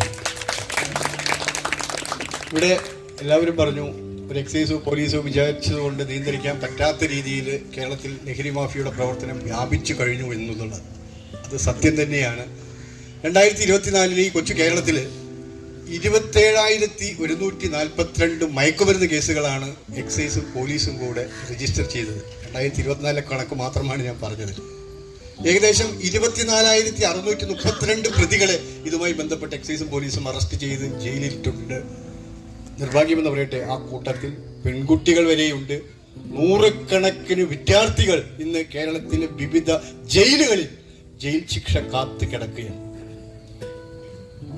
ഈ ലഹരിക്കെതിരെ ആദ്യമായിട്ട് നമ്മുടെ രാജ്യത്ത് ശബ്ദമുയർത്തിയത് നമ്മുടെ രാഷ്ട്രപിതാവായ മഹാത്മാഗാന്ധിയാണ്. അദ്ദേഹം ഒരിക്കൽ പറഞ്ഞു, ഒരു ദിവസത്തേക്ക് വെറും 24 മണിക്കൂർ നേരത്തേക്ക് ഇന്ത്യ മഹാരാജ്യത്തിന്റെ പ്രധാനമന്ത്രിയോ പ്രസിഡന്റോ ആയാൽ ഞാൻ ആദ്യം ചെയ്യുക ഈ ലഹരി ഉണ്ടാക്കുന്ന, വിൽക്കുന്ന, സൂക്ഷിക്കുന്ന മുഴുവൻ കടകളും അടച്ചിടാനുള്ള ഉത്തരവിൽ ഒപ്പുവെക്കുമെന്ന് ഗാന്ധിജി ഒരിക്കൽ ലഹരി സംബന്ധമായ ഒരു വിഷയത്തിൽ പറയുകയുണ്ടായി. അതിന് ഗാന്ധിജി ഉദാഹരണമായിട്ട് പറഞ്ഞത് ഭഗവാൻ ശ്രീകൃഷ്ണന്റെ യാദവ വംശമാണ്. ശ്രീകൃഷ്ണന്റെ യാദവ വംശം ലഹരി ഉപയോഗിച്ച് അവസാന കാലഘട്ടത്തിൽ ശ്രീകൃഷ്ണന്റെ മുമ്പിൽ തന്നെ പരസ്പരം വാളെടുത്ത് വെട്ടി നശിക്കുകയാണ്. ഗാന്ധിജി പറയുകയാണ്, ഒരു ദൈവം തന്നെ മനുഷ്യനായിട്ട് ഒരു കുലത്തിൽ പിറന്നിട്ട് ലഹരിക്ക് അടിമപ്പെട്ട ഒരു ജനതയെ രക്ഷിക്കാൻ പറ്റിയില്ല എന്ന് ചരിത്രവും ശാസ്ത്രവും പുരാണവും പറയുന്നു. ആ അവസ്ഥയിലാണെന്ന് നമ്മുടെ സ്റ്റേറ്റ് നിൽക്കുന്നത്. അതുകൊണ്ട് തന്നെയാണ് കേരളത്തിലെ മുഴുവൻ ജനങ്ങളുടെ പിന്തുണയോടുകൂടി ഈ ലഹരി എന്ന വിപത്തിനെ അമർച്ച ചെയ്യാൻ ഗവൺമെന്റ് അതിന്റെ പ്രവർത്തനം തുടങ്ങിയിരിക്കുന്നത്.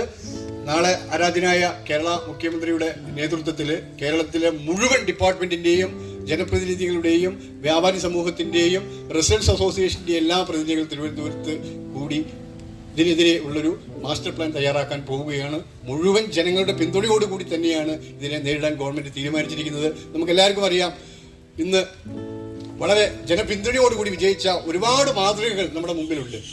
ഇത്തരം ക്ലാസ്സുകളും സെമിനാറുകളും വെക്കുന്ന സമയത്ത് പലരും ഞങ്ങളെ കുറ്റപ്പെടുത്താറുണ്ട്, വിമർശിക്കാറുണ്ട്. ഈ ക്ലാസ്സൊക്കെ കേട്ടിട്ട് ആരെങ്കിലും നന്നാവുമോ സാറേ, നിർത്തുവോ സാറേ എന്നൊക്കെ ചോദിക്കാറുണ്ട്.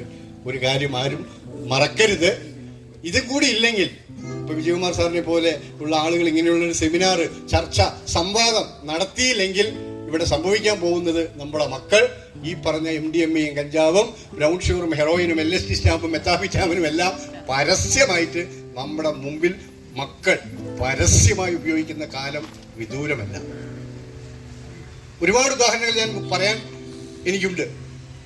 ഈ ബോധവൽക്കരണത്തിലൂടെ വിജയിച്ച ഒരു പ്രധാനപ്പെട്ട ഒരു കാര്യം നിങ്ങളുടെ മുമ്പിൽ ശ്രദ്ധപ്പെടുത്താൻ ആഗ്രഹിക്കുന്നത്, ഒന്ന് കുടുംബാസൂത്രണമാണ്. ഇന്ത്യ ഗവൺമെന്റ് 6ാം പഞ്ചവത്സര പദ്ധതിയിൽ 1986-85 കാലഘട്ടങ്ങളിൽ തുടങ്ങിയ കുടുംബാസൂത്രണം ഇന്ന് കേരളത്തിൽ വിജയകരമായി.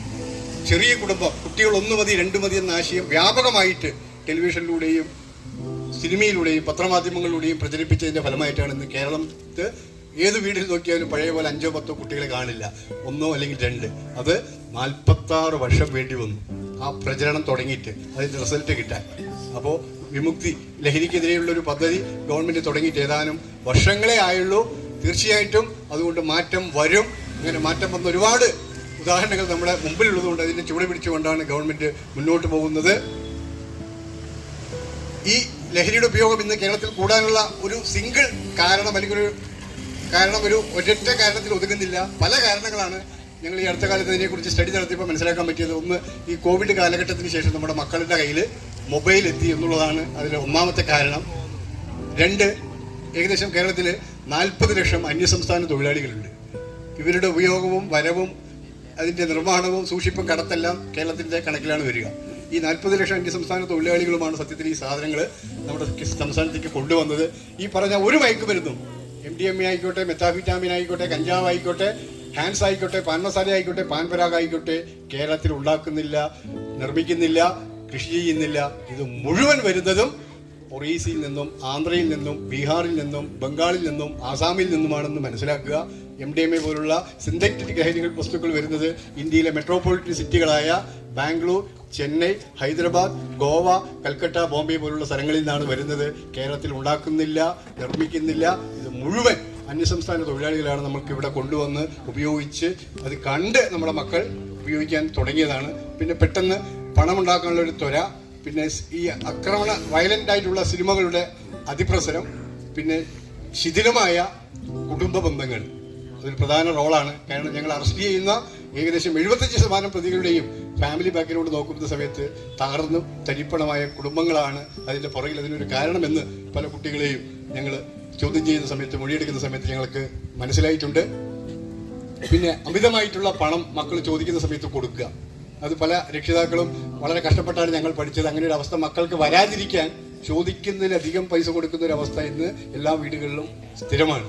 ഈ അടുത്ത കാലത്ത് ഇന്ത്യയിൽ ഏറ്റവും വലിയ പണക്കാരനായ മുകേഷ് അംബാനിയുടെ ഭാര്യ നിത അംബാനി പറഞ്ഞത്, അവരുടെ മകന് ദിവസേന കോളേജിൽ പോകുന്ന സമയത്ത് 5 രൂപ കൊടുത്തിട്ട് വൈകുന്നേരത്ത് വന്നു കഴിഞ്ഞാൽ 5 രൂപ എന്തിന് ചെലവഴിച്ചു, ബാക്കി എവിടെയെന്ന് ചോദിക്കുമായിരുന്നു അത്രേ. അവരുടെ ആത്മഹത്യയിൽ പറയുന്നതാണ്. ആ സ്ഥാനത്താണ് ഈ അടുത്ത കാലത്ത് തൃശ്ശൂരിൽ കൈപ്പമംഗലത്തിനടുത്ത് ഒരു 22 വയസ്സുകാരൻ്റെ കയ്യിൽ നിന്ന് MDMA പിടിച്ച് ആ പ്രതിയുടെ കയ്യിൽ നിന്ന് കൂട്ടത്തിൽ അവൻ്റെ പോക്കറ്റിൽ നിന്ന് ഞങ്ങൾക്കൊരു ലിസ്റ്റ് കിട്ടി. തൃശ്ശൂർ ജില്ലയിലെ വിവിധ സ്കൂളുകളിലും കോളേജുകളിലും പഠിക്കുന്ന പെൺകുട്ടികൾ ഉൾപ്പെടെയുള്ള 50-ലധികം ആളുകളുടെ ലിസ്റ്റ്, പേരും മൊബൈൽ സഹിതം മൊബൈൽ നമ്പർ സഹിതം ദിവസേന ഈ 22 വയസ്സുകാരനിൽ നിന്ന് MDMA വാങ്ങി ഉപയോഗിക്കുന്ന 10ാം ക്ലാസ്സുകാരനും +1കാരനും +2കാരനും ഉണ്ട് എന്ന് കേട്ട് ഞങ്ങൾ ഞെട്ടിപ്പോയി.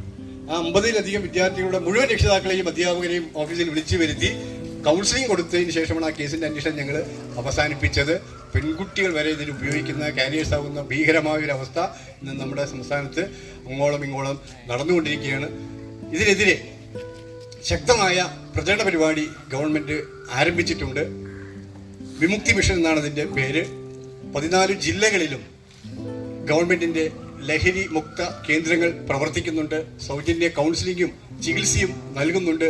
ഈ കഴിഞ്ഞ 4 വർഷത്തിനുള്ളിൽ നമ്മുടെ കേരളത്തിലെ ഏകദേശം 1.5 ലക്ഷം ആളുകൾക്ക് നല്ല ചികിത്സയും കൗൺസിലിംഗും കൊടുത്ത് നല്ല ജീവിതത്തിലേക്ക് കൊണ്ടുവരാൻ കേരളത്തിലെ വിമുക്തി മിഷന്റെ കീഴിൽ പ്രവർത്തിക്കുന്ന 14 ലഹരിമുക്ത കേന്ദ്രങ്ങൾക്ക് കഴിഞ്ഞിട്ടുണ്ട് എന്ന് വളരെ അഭിമാനപൂർവ്വം ഞങ്ങൾ പ്രഖ്യാപിക്കാൻ ആഗ്രഹിക്കുകയാണ്.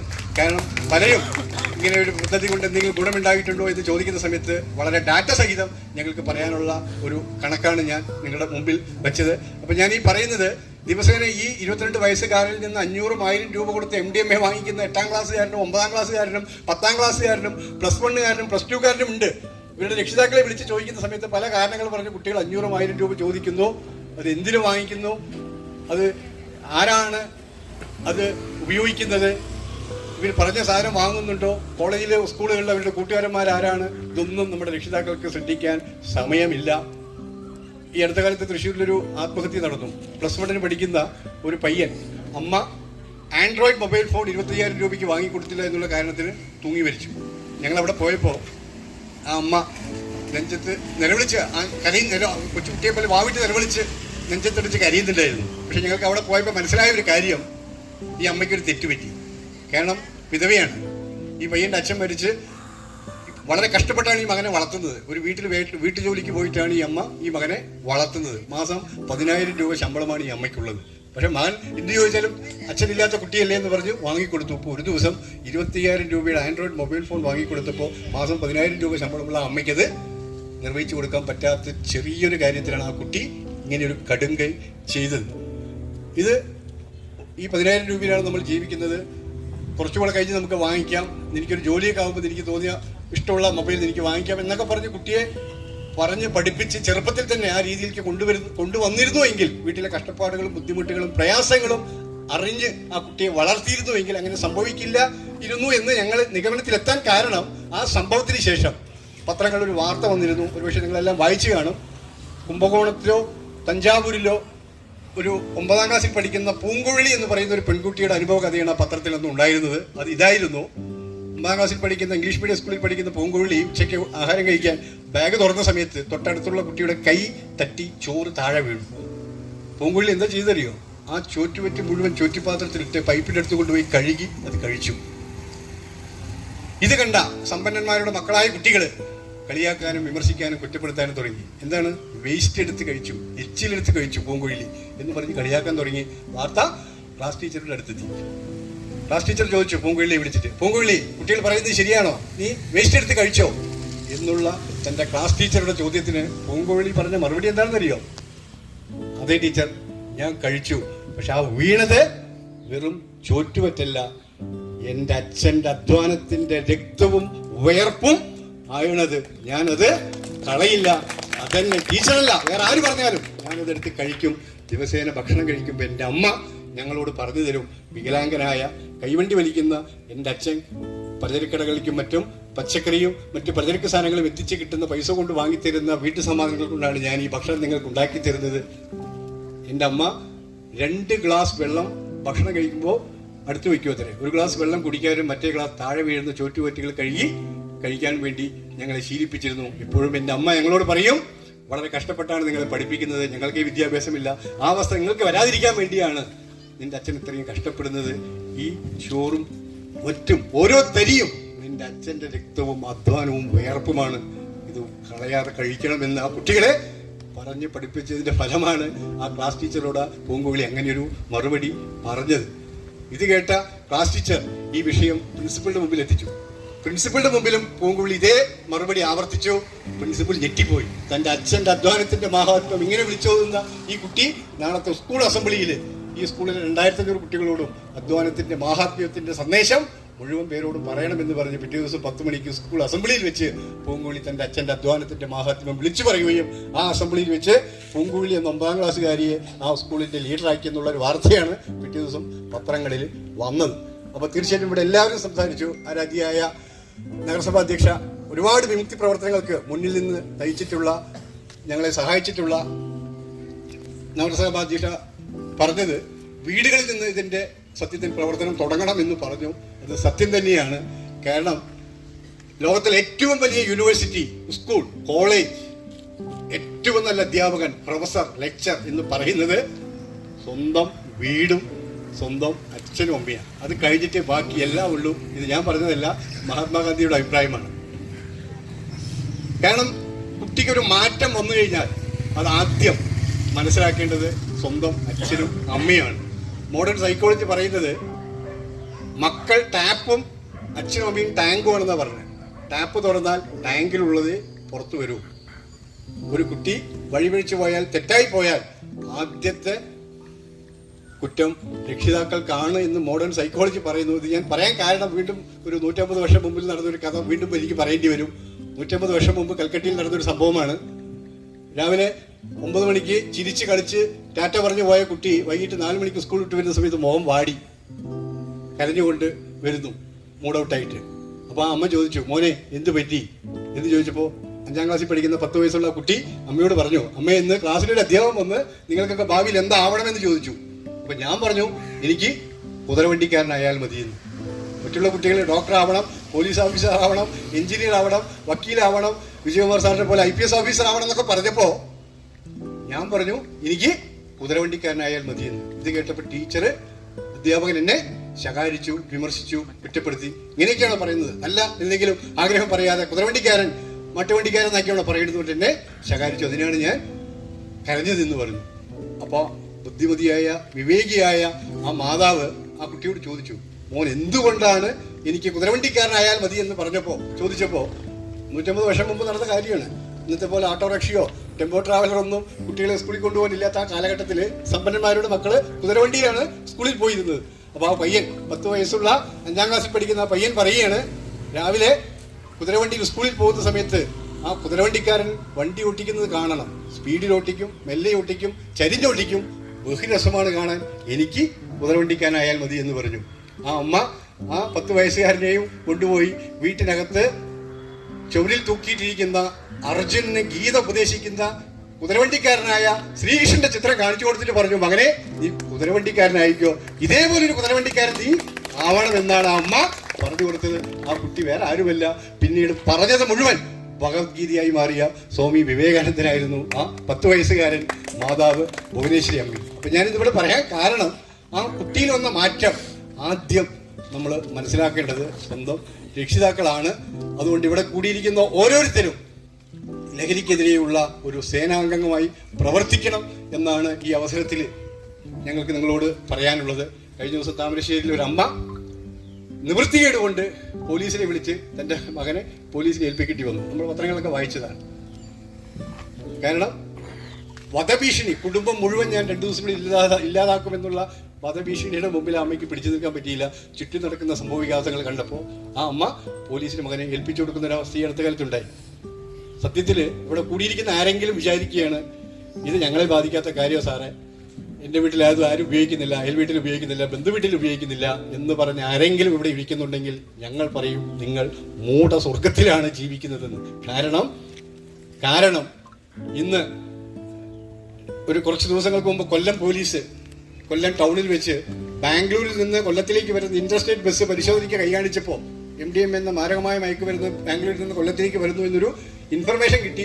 പോലീസ് ആ വാഹനം പരിശോധിക്കാൻ വേണ്ടി ഹൈവേയിൽ ഇതേപോലെ യൂണിഫോം ഇട്ട് നിന്നപ്പോൾ വണ്ടി തടുത്തിട്ട് നിൽക്കാതെ വേഗം സ്പീഡിൽ മുന്നോട്ട് പോയി ക്രോസ് ചെയ്ത് ആ ഡ്രൈവറെ പിടിച്ച് ആദ്യം പോലീസ് ചോദ്യം ചെയ്തപ്പോൾ തട്ടിക്കയറിക്കൊണ്ട് പോലീസിനോട് സംസാരിച്ചു. അപ്പോൾ ആദ്യം പോലീസ് ചെയ്ത് ആ ഡ്രൈവറെ ആദ്യം പരിശോധിക്കുകയായിരുന്നു. അയാളുടെ കയ്യിൽ നിന്ന് 120 ഗ്രാം MDMA എന്ന മാരകമായ മയക്കുമരുന്ന് കണ്ടെടുത്തു. ചോദ്യം ചെയ്തപ്പോൾ വളരെ ഈസി ആയിട്ട് ആ ഡ്രൈവർ പോലീസിനോട് പറഞ്ഞത്, എനിക്ക് 3-4 ദിവസം ഉറക്കമൊഴിച്ച് ബാംഗ്ലൂരിൽ നിന്ന് കൊല്ലത്തേക്ക് വണ്ടി അടിക്കേണ്ടി വരും, എനിക്കിത് ഉപയോഗിച്ചാൽ ഉറക്കമേ വരില്ല, അതുകൊണ്ട് ഞാനിത് ഉപയോഗിക്കുന്നു, നിങ്ങൾക്ക് എന്താ കുഴപ്പം എന്ന് തട്ടിക്കയറി ചോദിച്ചു. വീണ്ടും പാലക്കാട് എക്സൈസ് കുറച്ച് മാസങ്ങൾക്ക് മുമ്പ് വാളയാർ ടോൾ പ്ലാസയിൽ വെച്ച് ബാംഗ്ലൂരിൽ നിന്ന് വരുന്ന ഒരു ഡ്രൈവറുടെ കയ്യിൽ നിന്നാണ് ഹഷിഷ് എന്ന മാരകമായ മയക്കുമരുന്ന് കിട്ടിയത്. അവിടെയും ഇതേ ഉത്തരം തന്നെയായിരുന്നു. ഓർക്കുക, നിങ്ങളും ഞാനും ഇത് ഉപയോഗിക്കുന്നില്ല. പക്ഷേ എൻ്റെയും നിങ്ങളുടെയും മക്കളും ബന്ധുക്കളും സുഹൃത്തുക്കളുമാണ് ഇത്തരം ബസ്സുകളിൽ നാളെ ബാംഗ്ലൂരിലേക്കും കോയമ്പത്തൂരിലേക്കും കൊല്ലത്തിലേക്കും യാത്ര ചെയ്യുന്നത്. ഇത്തരം ഡ്രൈവർമാർ ഈ ലഹരി ഉപയോഗിച്ചിട്ടാണ് വാഹനം ഓടിക്കുന്നതെങ്കിൽ എൻ്റെയും നിങ്ങളുടെയും ജീവന് എന്ത് ഗ്യാരണ്ടിയാണ്, എന്ത് ഉറപ്പാണ് ഉള്ളത് എന്ന് മനസ്സിലാക്കുക. നമ്മുടെ വീട് മുറ്റത്തെത്തിക്കഴിഞ്ഞു. വളരെ ഭീകരമായ സ്ഥിതിവിശേഷമാണിപ്പോൾ. നിങ്ങളൊരു പക്ഷേ ഇത്തരം പത്രങ്ങൾ വായിച്ച് പോവും, ന്യൂസ് കണ്ടുകൊണ്ട് പോവും. പക്ഷേ ഞങ്ങളുടെ എല്ലാം കൈ കേസെഴുതി തരംപിച്ചു. ഇതെല്ലാം കണ്ട് മരവിച്ചിരിക്കുകയാണ് തല ചോറ്. അത്രയ്ക്ക് ഭീകരമായ ഒരവസ്ഥയിലേക്ക് നമ്മുടെ സ്റ്റേറ്റ് എത്തിയിരിക്കുകയാണ്. ഈ 25-ൽ തന്നെ 2-3 മാസം കഴിഞ്ഞിട്ടില്ല, ഏകദേശം 37 കൊലപാതകങ്ങൾ ഇതുമായി ബന്ധപ്പെട്ട് നടന്നു കഴിഞ്ഞു, ലഹരിയുമായി ബന്ധപ്പെട്ട്. അതിൽ ഒരുപക്ഷെ ഏറ്റവും മറക്കാൻ പറ്റാത്ത ഒരു കാര്യം എന്ന് പറയുന്നത്, ഞാൻ ഇപ്പോഴും എനിക്ക് ആലോചിച്ചിട്ടൊരു അന്തം കിട്ടാത്തൊരു കൊലപാതകമാണ് മാവേലിക്കര, ആലപ്പുഴയിൽ മാവേലിക്കരയിൽ നടന്നത്. 6 വയസ്സുള്ള നക്ഷത്ര എന്ന 2ാം ക്ലാസ്സിൽ പഠിക്കുന്ന ഒരു പിഞ്ചു ഓമനയെ MDMA എന്ന മാരകമായ മയക്കുമരുന്നിന് അടിമയായ തൻ്റെ പിതാവ് സ്കൂളിൽ നിന്ന് വിളിച്ചിട്ട് വരിക. അമ്മയില്ലാത്ത കുട്ടിയാ.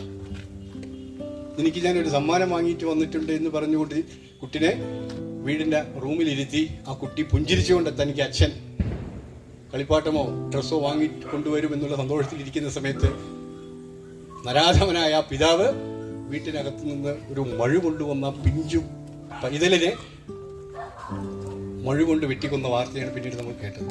ഒരു മനുഷ്യൻ, മൃഗമല്ല, അതിനേക്കാൾ നീചനാകുന്ന ഒരു അവസ്ഥയാണ് ഈ കൊലപാതകത്തിലൂടെ നമ്മൾ കണ്ടത്. അത്രയ്ക്ക് ഭീകരമായ ഇതിൻ്റെ ഉപയോഗവും നിർമ്മാണവും കടത്തും ദിനം പ്രതി കൂടിക്കൊണ്ടിരിക്കുന്നു. കേസെടുത്ത് ഞങ്ങളുടെ കൈ തഴമ്പിച്ചു, ജയിലുകൾ നിറഞ്ഞു. അത് മനസ്സിലാക്കിയതുകൊണ്ടാണ് കേരളത്തിലെ മുഴുവൻ ജനങ്ങളുടെ പിന്തുണയോടുകൂടി ഇത് അമർച്ച ചെയ്യാൻ ഗവൺമെൻറ് തീരുമാനിച്ചിരിക്കുന്നത്. തീർച്ചയായിട്ടും നിങ്ങൾ ഓരോരുത്തരും ലഹരിക്കെതിരെയുള്ള പ്രവർത്തകരാവണം. അതിൻ്റെ മുന്നിൽ എക്സൈസും പോലീസും ഉണ്ടാവുമെന്ന് ഈ അവസരത്തിൽ നിങ്ങൾ ഓരോരുത്തർക്കും ഉറപ്പു നൽകുകയാണ്. കേരള ഗവൺമെൻറ് ലഹരി സംബന്ധമായ പരാതികൾ അറിയിക്കുന്നതിന് ഒരു ടോൾ ഫ്രീ നമ്പർ ഈ അടുത്ത കാലത്ത് പ്രഖ്യാപിച്ചിട്ടുണ്ട്. ആ ടോൾ ഫ്രീ നമ്പറിലേക്ക് നിങ്ങൾക്ക് ധൈര്യപൂർവ്വം 24 മണിക്കൂറും ലഹരി സംബന്ധമായ ഒരു പരാതി നിങ്ങളുടെ ശ്രദ്ധയിൽപ്പെട്ടാൽ ധൈര്യപൂർവ്വം ഇവിടെ വിളിക്കാം. ആരാധ്യയായ കൗൺസിലർമാർ ഇവിടെ പറഞ്ഞു, പല പരാതികളും പലർക്കും പറയാൻ പേടിയാണ് എന്നുള്ളതെല്ലാം. കാരണം അത് സ്വാഭാവികമായിട്ടും അത്തരം സംഭവവികാസങ്ങൾ നമ്മുടെ സംസ്ഥാനത്തും സമൂഹത്തിൽ നടന്നിട്ടുണ്ട്. അവരെ കുറ്റപ്പെടുത്തുകയല്ല. ഇപ്പോൾ ഗവൺമെൻറ് ചെയ്തിരിക്കുന്നത് എക്സൈസ് കമ്മീഷണർ DGPയുടെ ഔദ്യോഗിക മൊബൈൽ നമ്പർ ലഹരി സംബന്ധമായ പരാതികൾ അറിയിക്കാനായിട്ട് പരസ്യപ്പെടുത്തിയിരിക്കുകയാണ്. ഒരു DGPക്ക് ഒരു പരാതി വിളിച്ചു പറഞ്ഞിട്ട് അത് ലീക്കായി കഴിഞ്ഞാൽ പിന്നെ ഈ കേരളത്തിൽ നമുക്ക് ജീവിക്കേണ്ട ആവശ്യമില്ല.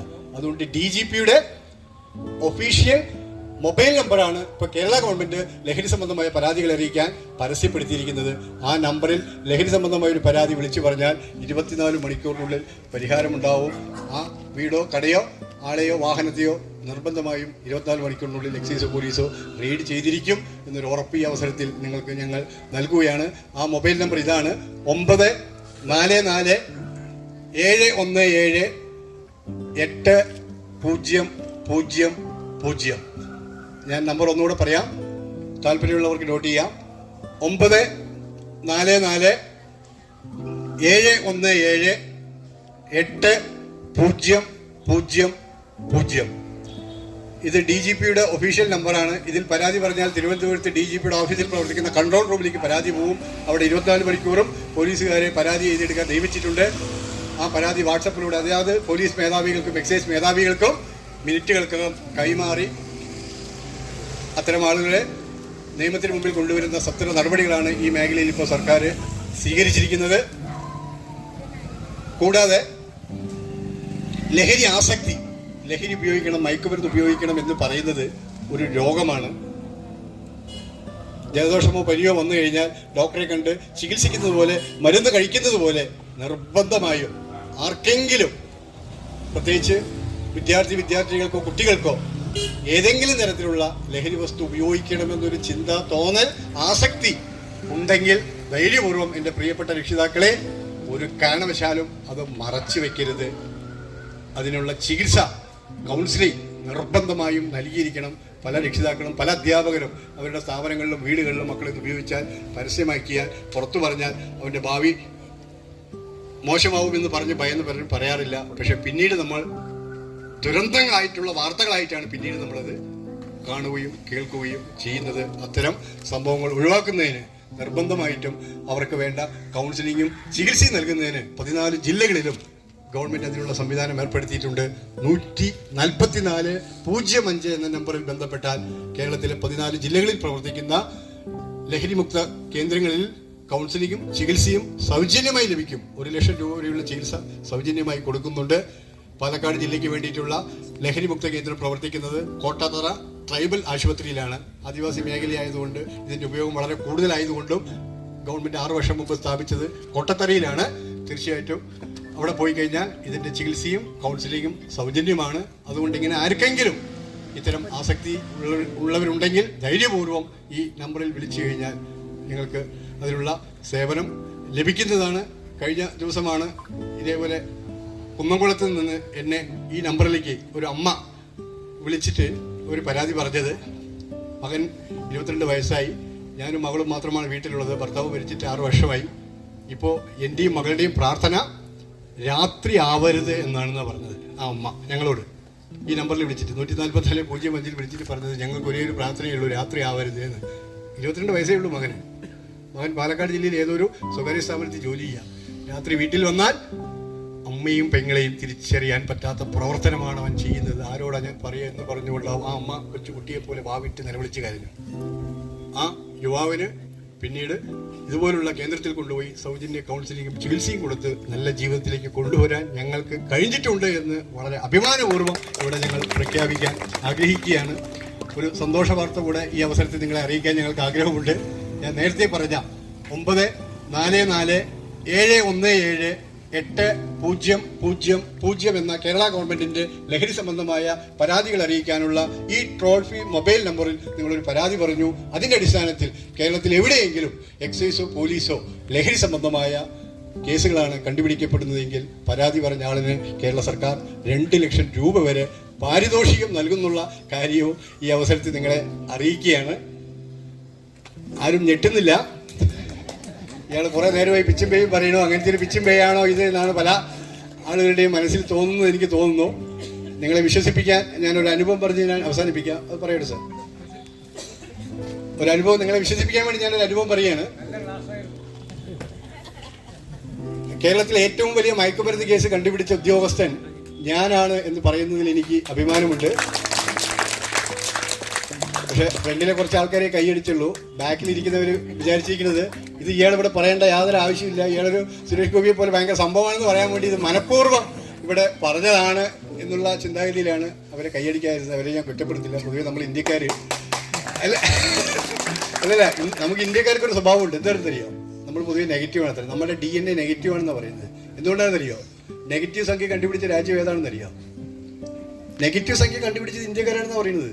നല്ല പോസിറ്റീവ് സംഖ്യകൾ വിദേശ രാജ്യങ്ങൾ കണ്ടുപിടിച്ചപ്പോൾ ആർക്കും ആവശ്യമില്ലാത്ത ഉപയോഗിക്കാത്ത നെഗറ്റീവ് നമ്മളാണ് കണ്ടുപിടിച്ചത്. അതുകൊണ്ടാണ് ഇങ്ങനെ നെഗറ്റീവായി ചിന്തിക്കുന്ന, പ്രവർത്തിക്കുന്ന, സംസാരിക്കുന്ന ഈ നെഗറ്റീവ് സാധനങ്ങൾ ഉപയോഗിക്കുന്നൊരു ജനങ്ങളായിട്ട്, രാജ്യസ്നേഹം കുറഞ്ഞ ആളുകളായിട്ട് ഇന്ത്യക്കാർ മാറി എന്നൊരു കഥയുണ്ട്.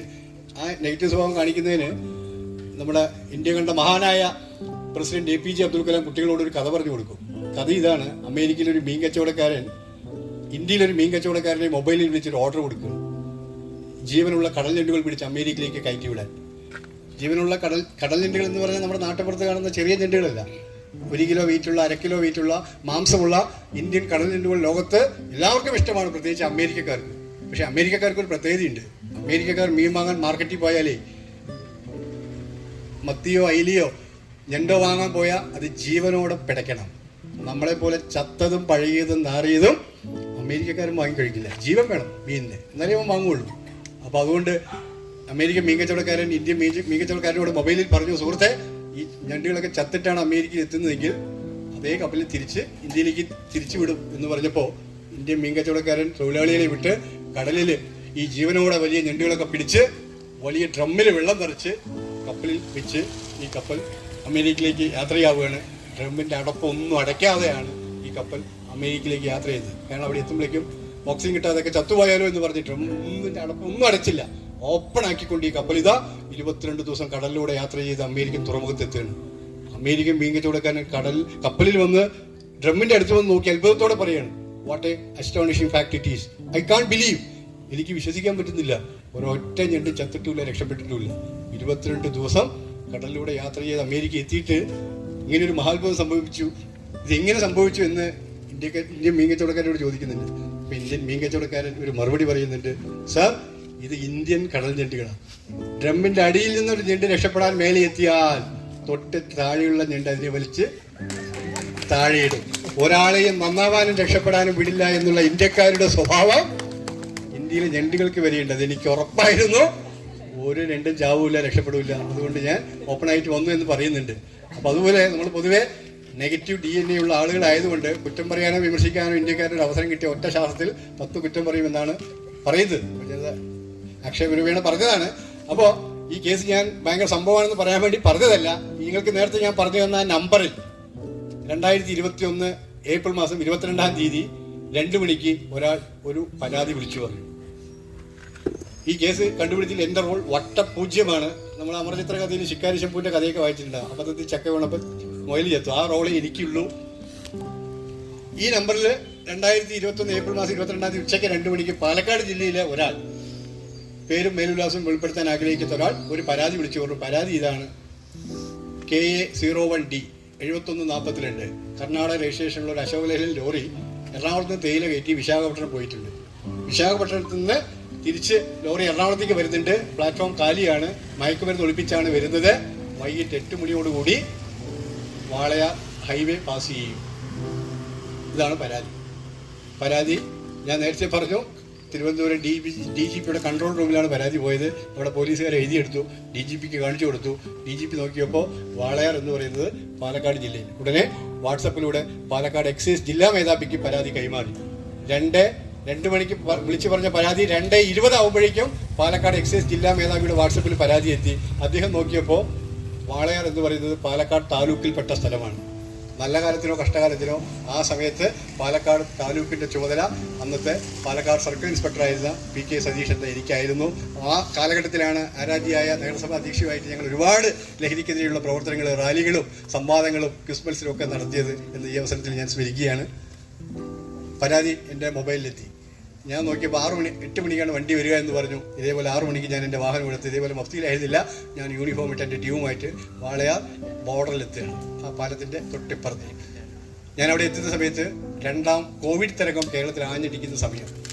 അവിടെ ഞാൻ പോകുന്ന സമയത്ത് 6 മണിക്ക് പോകുന്ന സമയത്ത് കേരള പോലീസും തമിഴ്നാട് പോലീസും തമിഴ്നാട്ടിൽ കോയമ്പത്തൂരിൽ നിന്ന് മുഴുവൻ വാഹനങ്ങൾ തടഞ്ഞു നിർത്തി കോവിഡ് ഉണ്ടോ RT-PCR ഉണ്ടോ എന്ന് പരിശോധിക്കുകയാണ്. അവിടെയും എൻ്റെ പണി എളുപ്പം. ഞാൻ വണ്ടി ഒരു സൈഡിലേക്ക് മാറ്റി നിർത്തി. എൻ്റെ ലക്ഷ്യം 8 മണിക്ക് വരുന്ന ആ അശോക് ലൈലൻ ടോറസ് ലോറി കൃത്യം 7:45 അതാ പരാതിയിൽ പറയുന്ന ലോറി അവിടെ നിന്ന് കോയമ്പത്തൂർ ഭാഗത്ത് നിന്ന് വരുന്നു. അപ്പോൾ ഞാൻ വണ്ടിയിൽ നിന്ന് ചാടി ഇറങ്ങി റോഡിൽ നടുക്ക് കയറി നിന്ന് കൈ കാണിച്ചു. അതിൽ 3 പേരുണ്ടായിരുന്നു. 2 പേർ വിദ്യാർത്ഥികളായിരുന്നു. പെരിന്തൽമണ്ണയിൽ BBA സെക്കൻഡ് ഇയർ പഠിക്കുന്ന ഒരു 21 വയസ്സുകാരനും 23 വയസ്സുകാരനുമായിരുന്നു ആ 2 പ്രതികൾ. ഒന്ന് ഒരു സീനിയർ ആളുമായിരുന്നു. അപ്പോൾ 3 പേര് ചിരിച്ചുകൊണ്ടാണ് ലോറിയിൽ നിന്ന് താഴെ ഇറങ്ങിയത്. അവർ വിചാരിച്ചു കോവിഡ് പരിശോധനയ്ക്ക് വേണ്ടി പോലീസ് കൈ കാണിച്ചാണെന്ന് പറഞ്ഞ് ചിരിച്ചിട്ട് അവർ താഴെ ഇറങ്ങി. ഞങ്ങൾ പ്ലാറ്റ്ഫോമിൽ കയറി നോക്കിയപ്പോൾ പ്ലാറ്റ്ഫോമിൽ വലിയൊരു ടോർപോയിന്റ് ഇട്ട് മൂടിയിരിക്കുന്നു. അതെടുത്തു കഴിഞ്ഞപ്പോൾ തന്നെ മയക്കുമരുന്നിൻ്റെ ഗന്ധം ഞങ്ങൾക്ക് അനുഭവപ്പെട്ടു. തുറന്നു നോക്കിയപ്പോൾ 365 പാക്കറ്റിൽ പ്ലൈവുഡിൽ അറയുണ്ടാക്കി 761 കിലോ മയക്കുമരുന്നാണ് അവിടെ ഒളിപ്പിച്ചിരുന്നത്. കണ്ടപ്പോൾ ഞങ്ങൾക്ക് തന്നെ മോഹൻജം വന്നു. കാരണം 50 കിലോയിൽ കൂടുതൽ മയക്കുമരുന്ന് പാലക്കാട് പിടിച്ചിട്ടില്ല. അപ്പോഴാണ് 761 കിലോ മയക്കുമരുന്ന്. കേസ് എഴുതി 3 പേരെയും അറസ്റ്റ് ചെയ്തു. നിർഭാഗ്യമെന്ന് പറയട്ടെ, ആ 3 പേരും ഏകദേശം 2021 ഏപ്രിൽ മാസം 23-ാം തീയതി മലമ്പുഴ ജില്ലാ ജയിലിൽ റിമാൻഡ് ചെയ്തതാണ്. ഇപ്പോഴും ജയിലിൽ കിടക്കുകയാണ്. 40 വർഷം ശിക്ഷയും 2 ലക്ഷം രൂപ പിഴയ്ക്കുള്ള കുറ്റത്തിലാണ് ഇന്ത്യൻ മയക്കുമരുന്ന് നിരോധന നിയമപ്രകാരം ആ 3 പേരെയും അറസ്റ്റ് ചെയ്ത്. ഇപ്പോഴും ജാമ്യം കിട്ടിയിട്ടില്ല. കേസെഴുതി ജയിലിലാക്കി. പിറ്റേ ദിവസം ഞാൻ എൻ്റെ DGPക്ക് ഇമെയിലിലൂടെ ഇന്റർനെറ്റിലൂടെ ഞാനൊരു ലെറ്റർ എഴുതി. ലെറ്റർ ഇതാണ്: സർ, ഇന്നലെ കൺട്രോൾ റൂമിൽ നിന്നൊരു പരാതി വന്നു, അന്വേഷിച്ചു, കേസ് കിട്ടി, 3 പേരെ അറസ്റ്റ് ചെയ്തു, 761 കിലോ മയക്കുമരുന്ന് പിടിച്ചു, ലോറി സീസ് ചെയ്തു. പരാതി പറഞ്ഞ ആളിന് കേരള സർക്കാർ പ്രഖ്യാപിച്ചിട്ടുള്ള പാരിതോഷികം നൽകുന്നതിനുള്ള നടപടി ഉണ്ടാവണം. ഇന്റർനെറ്റിൽ ലെറ്റർ എഴുതിയ ഉടനെ തിരുവനന്തപുരത്ത് കിട്ടുന്നത് നമുക്കറിയാം. 10 മണിക്ക് ലെറ്റർ എഴുതി, 10 മണിക്ക് തന്നെ തിരുവനന്തപുരത്ത് അത് കിട്ടി. അന്നേ ദിവസം വൈകിട്ട് 4 മണിക്ക് 24 മണിക്കൂർ ആയിട്ടില്ല. 8 മണിയാവണം 24 മണിക്കൂർ ആവണമെങ്കിൽ. 4 മണിക്ക് DGPയുടെ കോൺഫിഡൻഷ്യൽ അസിസ്റ്റന്റ് മാഡം എന്നെ വിളിക്കുന്നു. പാലക്കാട് സർക്കിൾ ഇൻസ്പെക്ടർ PK സതീഷല്ലേ ഈ കേസ് കണ്ടുപിടിച്ചാൽ ഗവൺമെന്റ് ഹാപ്പിയാണ്. പരാതി പറഞ്ഞ ആളിന് 25,000 രൂപ പാരിതോഷികം പ്രഖ്യാപിച്ചിട്ടുണ്ട്. അതെൻ്റെ ബാങ്ക് അക്കൗണ്ടിലേക്ക് ട്രാൻസ്ഫർ ചെയ്തിട്ടുണ്ട്. ഇതെടുത്ത് അയാൾക്ക് കൊടുക്കാൻ. അയാളുടെ മൊബൈൽ നമ്പർ ഇതാണ്. അപ്പോഴാണ് ഞാൻ അയാളുടെ മൊബൈൽ നമ്പർ കാണുന്നത്. അയാളെ വിളിച്ചു. ഹലോ, ഇന്നലെ പരാതി പറഞ്ഞ ആളാണോ? അതെ, നിങ്ങളുടെ പരാതി ശരിയായിരുന്നു, കേസ് കിട്ടി, ഗവൺമെന്റ് ഹാപ്പിയാണ്, നിങ്ങൾക്ക് 25,000 രൂപ പാരിതോഷികമുണ്ട്, ഇത് വാങ്ങാൻ എൻ്റെ മുമ്പിൽ വരണം എന്ന് പറഞ്ഞപ്പോഴേ അപ്പുറത്ത് അയാൾ എന്നോട് എന്താ പറഞ്ഞതറിയോ? സാറേ, എന്നെ കൂടെ പിടിച്ച് അകത്തിട്ടാനുള്ള പരിപാടിയാണോ? ആ വേല കയ്യിലിരിക്കട്ടെ എന്ന് പറഞ്ഞ് അദ്ദേഹം മൊബൈല് സ്വിച്ച് ഓഫ് കട്ട് ചെയ്യാൻ പോയി. ഞാൻ പറഞ്ഞു, സുഹൃത്തെ സത്യമാണ്, പ്രത്യേകിച്ച് ഞങ്ങൾ ഈ പോലീസുകാർ കേസ് കിട്ടിയ കാശ് തരാമെന്ന് പറഞ്ഞാൽ ഒരാളും വിശ്വസിക്കില്ല. ആരാധ്യയായ നഗരസഭാ അധ്യക്ഷയോ അതുപോലെ തന്നെ കൗൺസിലേഴ്സൊക്കെ പറഞ്ഞാലേ ജനങ്ങൾ വിശ്വസിക്കുകയുള്ളൂ. അപ്പോൾ ഞാൻ പറഞ്ഞു, സത്യമാണിത്, നിങ്ങൾ വാങ്ങിയാലും എനിക്ക് നഷ്ടപ്പെടാനൊന്നുമില്ല, ഞാൻ ചലാൻ എഴുതി ട്രഷറി കൊണ്ടടിക്കും, സർക്കാരിൻ്റെ ഖജനാവിലേക്ക് പോകും എന്നൊക്കെ അരമണിക്കൂർ കുറേ അയാളെ ബോധ്യപ്പെടുത്താൻ വേണ്ടി സംസാരിച്ചപ്പോൾ ഞാൻ എവിടെ വരണമെന്ന് ചോദിച്ചു. അപ്പോൾ ഇങ്ങനെ ജൈനമേട് പുലരി ഗാർഡൻസ് റെസിഡൻസ് അസോസിയേഷൻ ഒരു ലഹരി വിരുദ്ധ സെമിനാർ സംഘടിപ്പിച്ചിട്ടുണ്ട്. അതിൽ ആരാധ്യയായ നഗരസഭാ അധ്യക്ഷ ഉദ്ഘാടനം ചെയ്തിട്ട് ഇവിടെ വരൂ, ഈ വേദിയിൽ വെച്ച് ഈ തുക കൈമാറാമെന്ന് എനിക്ക് പറയാൻ പറ്റുമോ? തികച്ചും രഹസ്യമായിരിക്കണം, മൂന്നാമതൊരാൾ അറിയരുത് എന്നാണ് സർക്കാർ പറഞ്ഞിരിക്കുന്നത്. കോടതിയിൽ ചോദിച്ചാൽ പോലും പഴയ ഇന്ത്യൻ എവിഡൻസ് ആക്ട് സെക്ഷൻ 125 പ്രകാരം വിജയകുമാർ സാർ ഇവിടെ ഉണ്ട്, നിയമങ്ങളെക്കുറിച്ച് വളരെ അഗ്രഗണ്യനായ സാറ്, കോടതി പോലും ചോദിച്ചാൽ പറയേണ്ടെന്നാണ് പറഞ്ഞിരിക്കുന്നത്. മനസ്സിലായില്ലേ? ഈ രഹസ്യ വിവരം നൽകിയ വിവരം ആരാണെന്ന് കോടതിയിൽ ചോദിച്ചാൽ പോലും പറയേണ്ട ആവശ്യമില്ല, നോ ആൻസർ എന്ന് മാത്രം പറഞ്ഞാൽ മതി. അതുകൊണ്ട് അവരുടെ പേരോ മേൽവിലാസമോ ചോദിക്കാനോ പറയാനോ എഴുതിയെടുക്കാനോ പറ്റില്ല. ഈ പൈസ ആർക്ക് കൊടുത്തു എന്ന് നാളെ ഓഡിറ്റ് പോലും ഞങ്ങളോട് ചോദിക്കില്ല. അപ്പോൾ ഈ പൈസ, അപ്പോൾ ഞാൻ പറഞ്ഞു, ഇങ്ങനെയൊക്കെ പറഞ്ഞു കഴിഞ്ഞപ്പോൾ ഞാൻ എവിടെ വരണം സാറേ എന്ന് ചോദിച്ചു. അപ്പോൾ ഞാൻ പറഞ്ഞു, ഇങ്ങനെ പാലക്കാട് കോട്ടമൈതാനത്ത് അടുത്താണ് എൻ്റെ ഓഫീസ് എന്ന് പറഞ്ഞപ്പോൾ വൈകിട്ട് 6 മണിക്ക് ഇതേപോലെ കോട്ടമൈതാനത്ത് വന്ന് എന്നെ കാണാൻ പറ്റുമോ ചോദിച്ചു. തീർച്ചയായിട്ടും വരൂ എന്ന് പറഞ്ഞു. അന്നേ ദിവസം വൈകിട്ട് 6 മണിക്ക് അദ്ദേഹം കോട്ടമൈതാനത്ത് വന്ന് എൻ്റെ മൊബൈലിൽ വിളിച്ചു. ഞാൻ ATMിൽ പോയി 25,000 രൂപ എടുത്ത് ഈ കൈ കൊണ്ടാണ് ആ വ്യക്തിക്ക് തുക കൈമാറിയത്. അയാളുടെ പേര് ചോദിച്ചില്ല, അച്ഛൻ്റെ പേര് ചോദിച്ചില്ല, പോസ്റ്റ് ഓഫീസ് ചോദിച്ചില്ല, ജോലി ചോദിച്ചില്ല, വിദ്യാഭ്യാസം ചോദിച്ചില്ല. പൈസ വാങ്ങി അയാളുടെ വീട്ടിലേക്കും തിരിച്ച് ഞാൻ എൻ്റെ ഓഫീസിലേക്കും പോയി. അതോടെ ചാപ്റ്റർ ക്ലോസ്. പരാതിപ്പെടൂ, പാരിതോഷികം നേടൂ എന്നുള്ളതാണ് സർക്കാരിൻ്റെ പുതിയ ലഹരി വിരുദ്ധ നയം. ഞാൻ ദീർഘിപ്പിക്കുന്നില്ല. ഈ ലഹരി വിഷയത്തിൽ തിരുക്കുറൾ എന്ന ഗ്രന്ഥത്തിൽ ഇന്ത്യക്കാർക്ക് ഒരു ലഹരി സന്ദേശം നൽകിയിട്ടുണ്ട്. അത് പറഞ്ഞുകൊണ്ട് ഞാൻ അവസാനിപ്പിക്കാം. അത് ഇതാണ്: ഈ ജൈനമേട് ഗ്രാമത്തിൽ ലഹരി ഉപയോഗിക്കാത്ത ആളുകളാണ് ജീവിക്കുന്നതെങ്കിൽ, കഞ്ചാവോ ഹാൻസോ പാൻ മസാലയോ മദ്യമോ എന്തോ ആയിക്കോട്ടെ, അങ്ങനത്തെ ആളുകളാണ് ഈ ജൈനമേട് ഗ്രാമത്തിൽ ജീവിക്കുന്നതെങ്കിൽ, അദ്ദേഹം പറഞ്ഞത് ഇങ്ങനെയാണ്: ഒരു ഗ്രാമത്തിൽ മത്സ്യവും മാംസവും കഴിക്കാത്ത ആളുകളാണ് ജീവിക്കുന്നതെങ്കിൽ ആ ഗ്രാമത്തിൽ മത്സ്യവും മാംസവും വിൽക്കുന്ന കടകൾ ഉണ്ടാവില്ല. ആരെങ്കിലും ഒരു കട തുടങ്ങിയാൽ വാങ്ങാൻ ആളില്ലാതെ ആ കട സ്വയം നഷ്ടത്തിലായി പൂട്ടിപ്പോകും. അതേപോലെ നിങ്ങളുടെ ഗ്രാമത്തിൽ ഇത്തരം ലഹരി വസ്തുക്കൾ ഉപയോഗിക്കാത്ത ആളുകളാണ് ജീവിക്കുന്നതെങ്കിൽ ഇത്തരം ഹാൻസും പാൻ മസാലയും പാൻപരാവും വിൽക്കുന്ന പെട്ടിക്കടകളോ പലചരക്കടകളോ കഞ്ചാവ് വിൽക്കുന്ന ആളുകളോ സംഘങ്ങളോ നിങ്ങളുടെ ഗ്രാമത്തിൽ ഉണ്ടാവില്ല. അങ്ങനെ ലഹരിയില്ലാത്തൊരു സമൂഹം കെട്ടിപ്പടുക്കുന്നതിന് പുലരി ഗാർഡൻസ് റെസിഡൻസ് അസോസിയേഷനിലെ നിങ്ങൾ ഓരോരുത്തരും ഗവൺമെൻറ്റിനെ പിന്തുണയ്ക്കണമെന്നും സഹായിക്കണമെന്നും അഭ്യർത്ഥിച്ചുകൊണ്ടും എൻ്റെ എളിയ വാക്കുകൾ ഇത്രയും നേരം വളരെ ശ്രദ്ധയോടെ ആരും കൊട്ടുവായിട്ടില്ല, വായിച്ചു നോക്കിയില്ല, വളരെ ശ്രദ്ധയോടെ വീക്ഷിച്ച സജ്ജനങ്ങളായ, കാരണം സത്യത്തിൽ എപ്പോഴും സമൂഹത്തിന് വേണ്ടി നന്മ ചെയ്യുന്ന എല്ലാവരെയും ഞാൻ മഹാന്മാർ എന്ന് വിളിക്കുമെന്നാണ് നമ്മുടെ സ്വാമി വിവേകാനന്ദൻ പറഞ്ഞത്. സത്യത്തിൽ ഇന്നത്തെ ഈ കാലഘട്ടത്തിൽ ലഹരിക്കെതിരെ ഒരു ചെറുവിര നനയ്ക്കുന്നത് മഹത്തായ സോഷ്യൽ സേവനമായിട്ടാണ്, സാമൂഹ്യ സേവനമായിട്ടാണ് സർക്കാർ കണക്കാക്കുന്നത്. നിങ്ങളുടെ ആ പ്രതിബദ്ധതയുടെ മുമ്പിൽ ഞങ്ങൾ നമിക്കുന്നു. സജ്ജനങ്ങളായ ഇത്രയും നേരം ഈ വാക്കുകൾ ശ്രവിച്ച നിങ്ങൾ ഓരോരുത്തരുടെ മുമ്പിലും വ്യക്തിപരമായി ഞാൻ എൻ്റെ സാഷ്ടാംഗ പ്രണാമം അർപ്പിച്ചുകൊണ്ട് നിർത്തുന്നു. നന്ദി, നമസ്കാരം.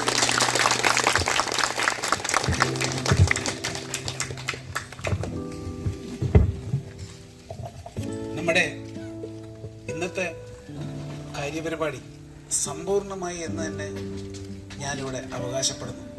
എല്ലാവരും ഒന്ന് കൈയടിക്കണം. എല്ലാവരും വളരെ മർമ്മപ്രധാനമായിട്ടുള്ള കാര്യങ്ങൾ ഉദാഹരണ സഹിതം എല്ലാം തന്നെ ഓരോ പ്രാവശ്യം അദ്ദേഹം നിയമ നടപടികളെടുത്ത തൂക്കങ്ങളും എല്ലാം തന്നെ കൃത്യമായി തന്നെ പറയുന്നു. അപ്പോൾ ഇത്രയും നല്ലൊരു സത്യസന്ധമായിട്ടുള്ള ഒരു ഓഫീസർമാരെ നമുക്ക് ഇങ്ങനൊരു ക്ലാസ് എടുക്കുവാനായിട്ട് നമുക്ക് കിട്ടിയതിൽ വളരെയധികം സന്തോഷപ്പെടുന്നു. ഈ പുലരി gardens association sir, thank you sir. അടുത്തതായി നമ്മുടെ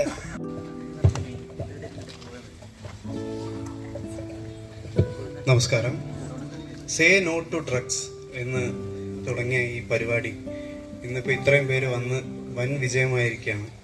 ഇത് ശരിക്കും പറഞ്ഞാൽ ഒരുപാട് റെസിഡൻസ് അസോസിയേഷൻസും ഒരുപാട് സംഘടനകൾക്കും ഒക്കെ ഒരു മാതൃകയായിട്ട് നമ്മൾ തുടങ്ങി വെച്ചതിൽ ആദ്യം തന്നെ വലിയൊരു നന്ദി നമ്മളുടെ റെസിഡൻസ് അസോസിയേഷനിലെ ഓരോ അംഗങ്ങൾക്കും അതുപോലെ തന്നെ അതിൻ്റെ എക്സിക്യൂട്ടീവ് കമ്മിറ്റിക്കും ഞാൻ അറിയിച്ചുകൊള്ളുന്നു.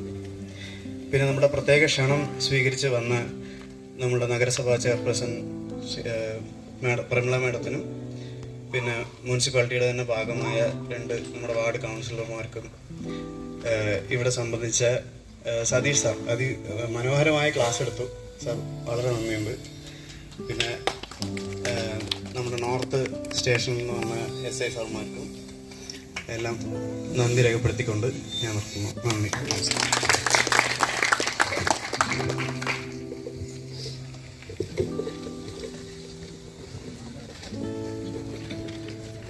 അടുത്തായി നാഷണൽ അംഗം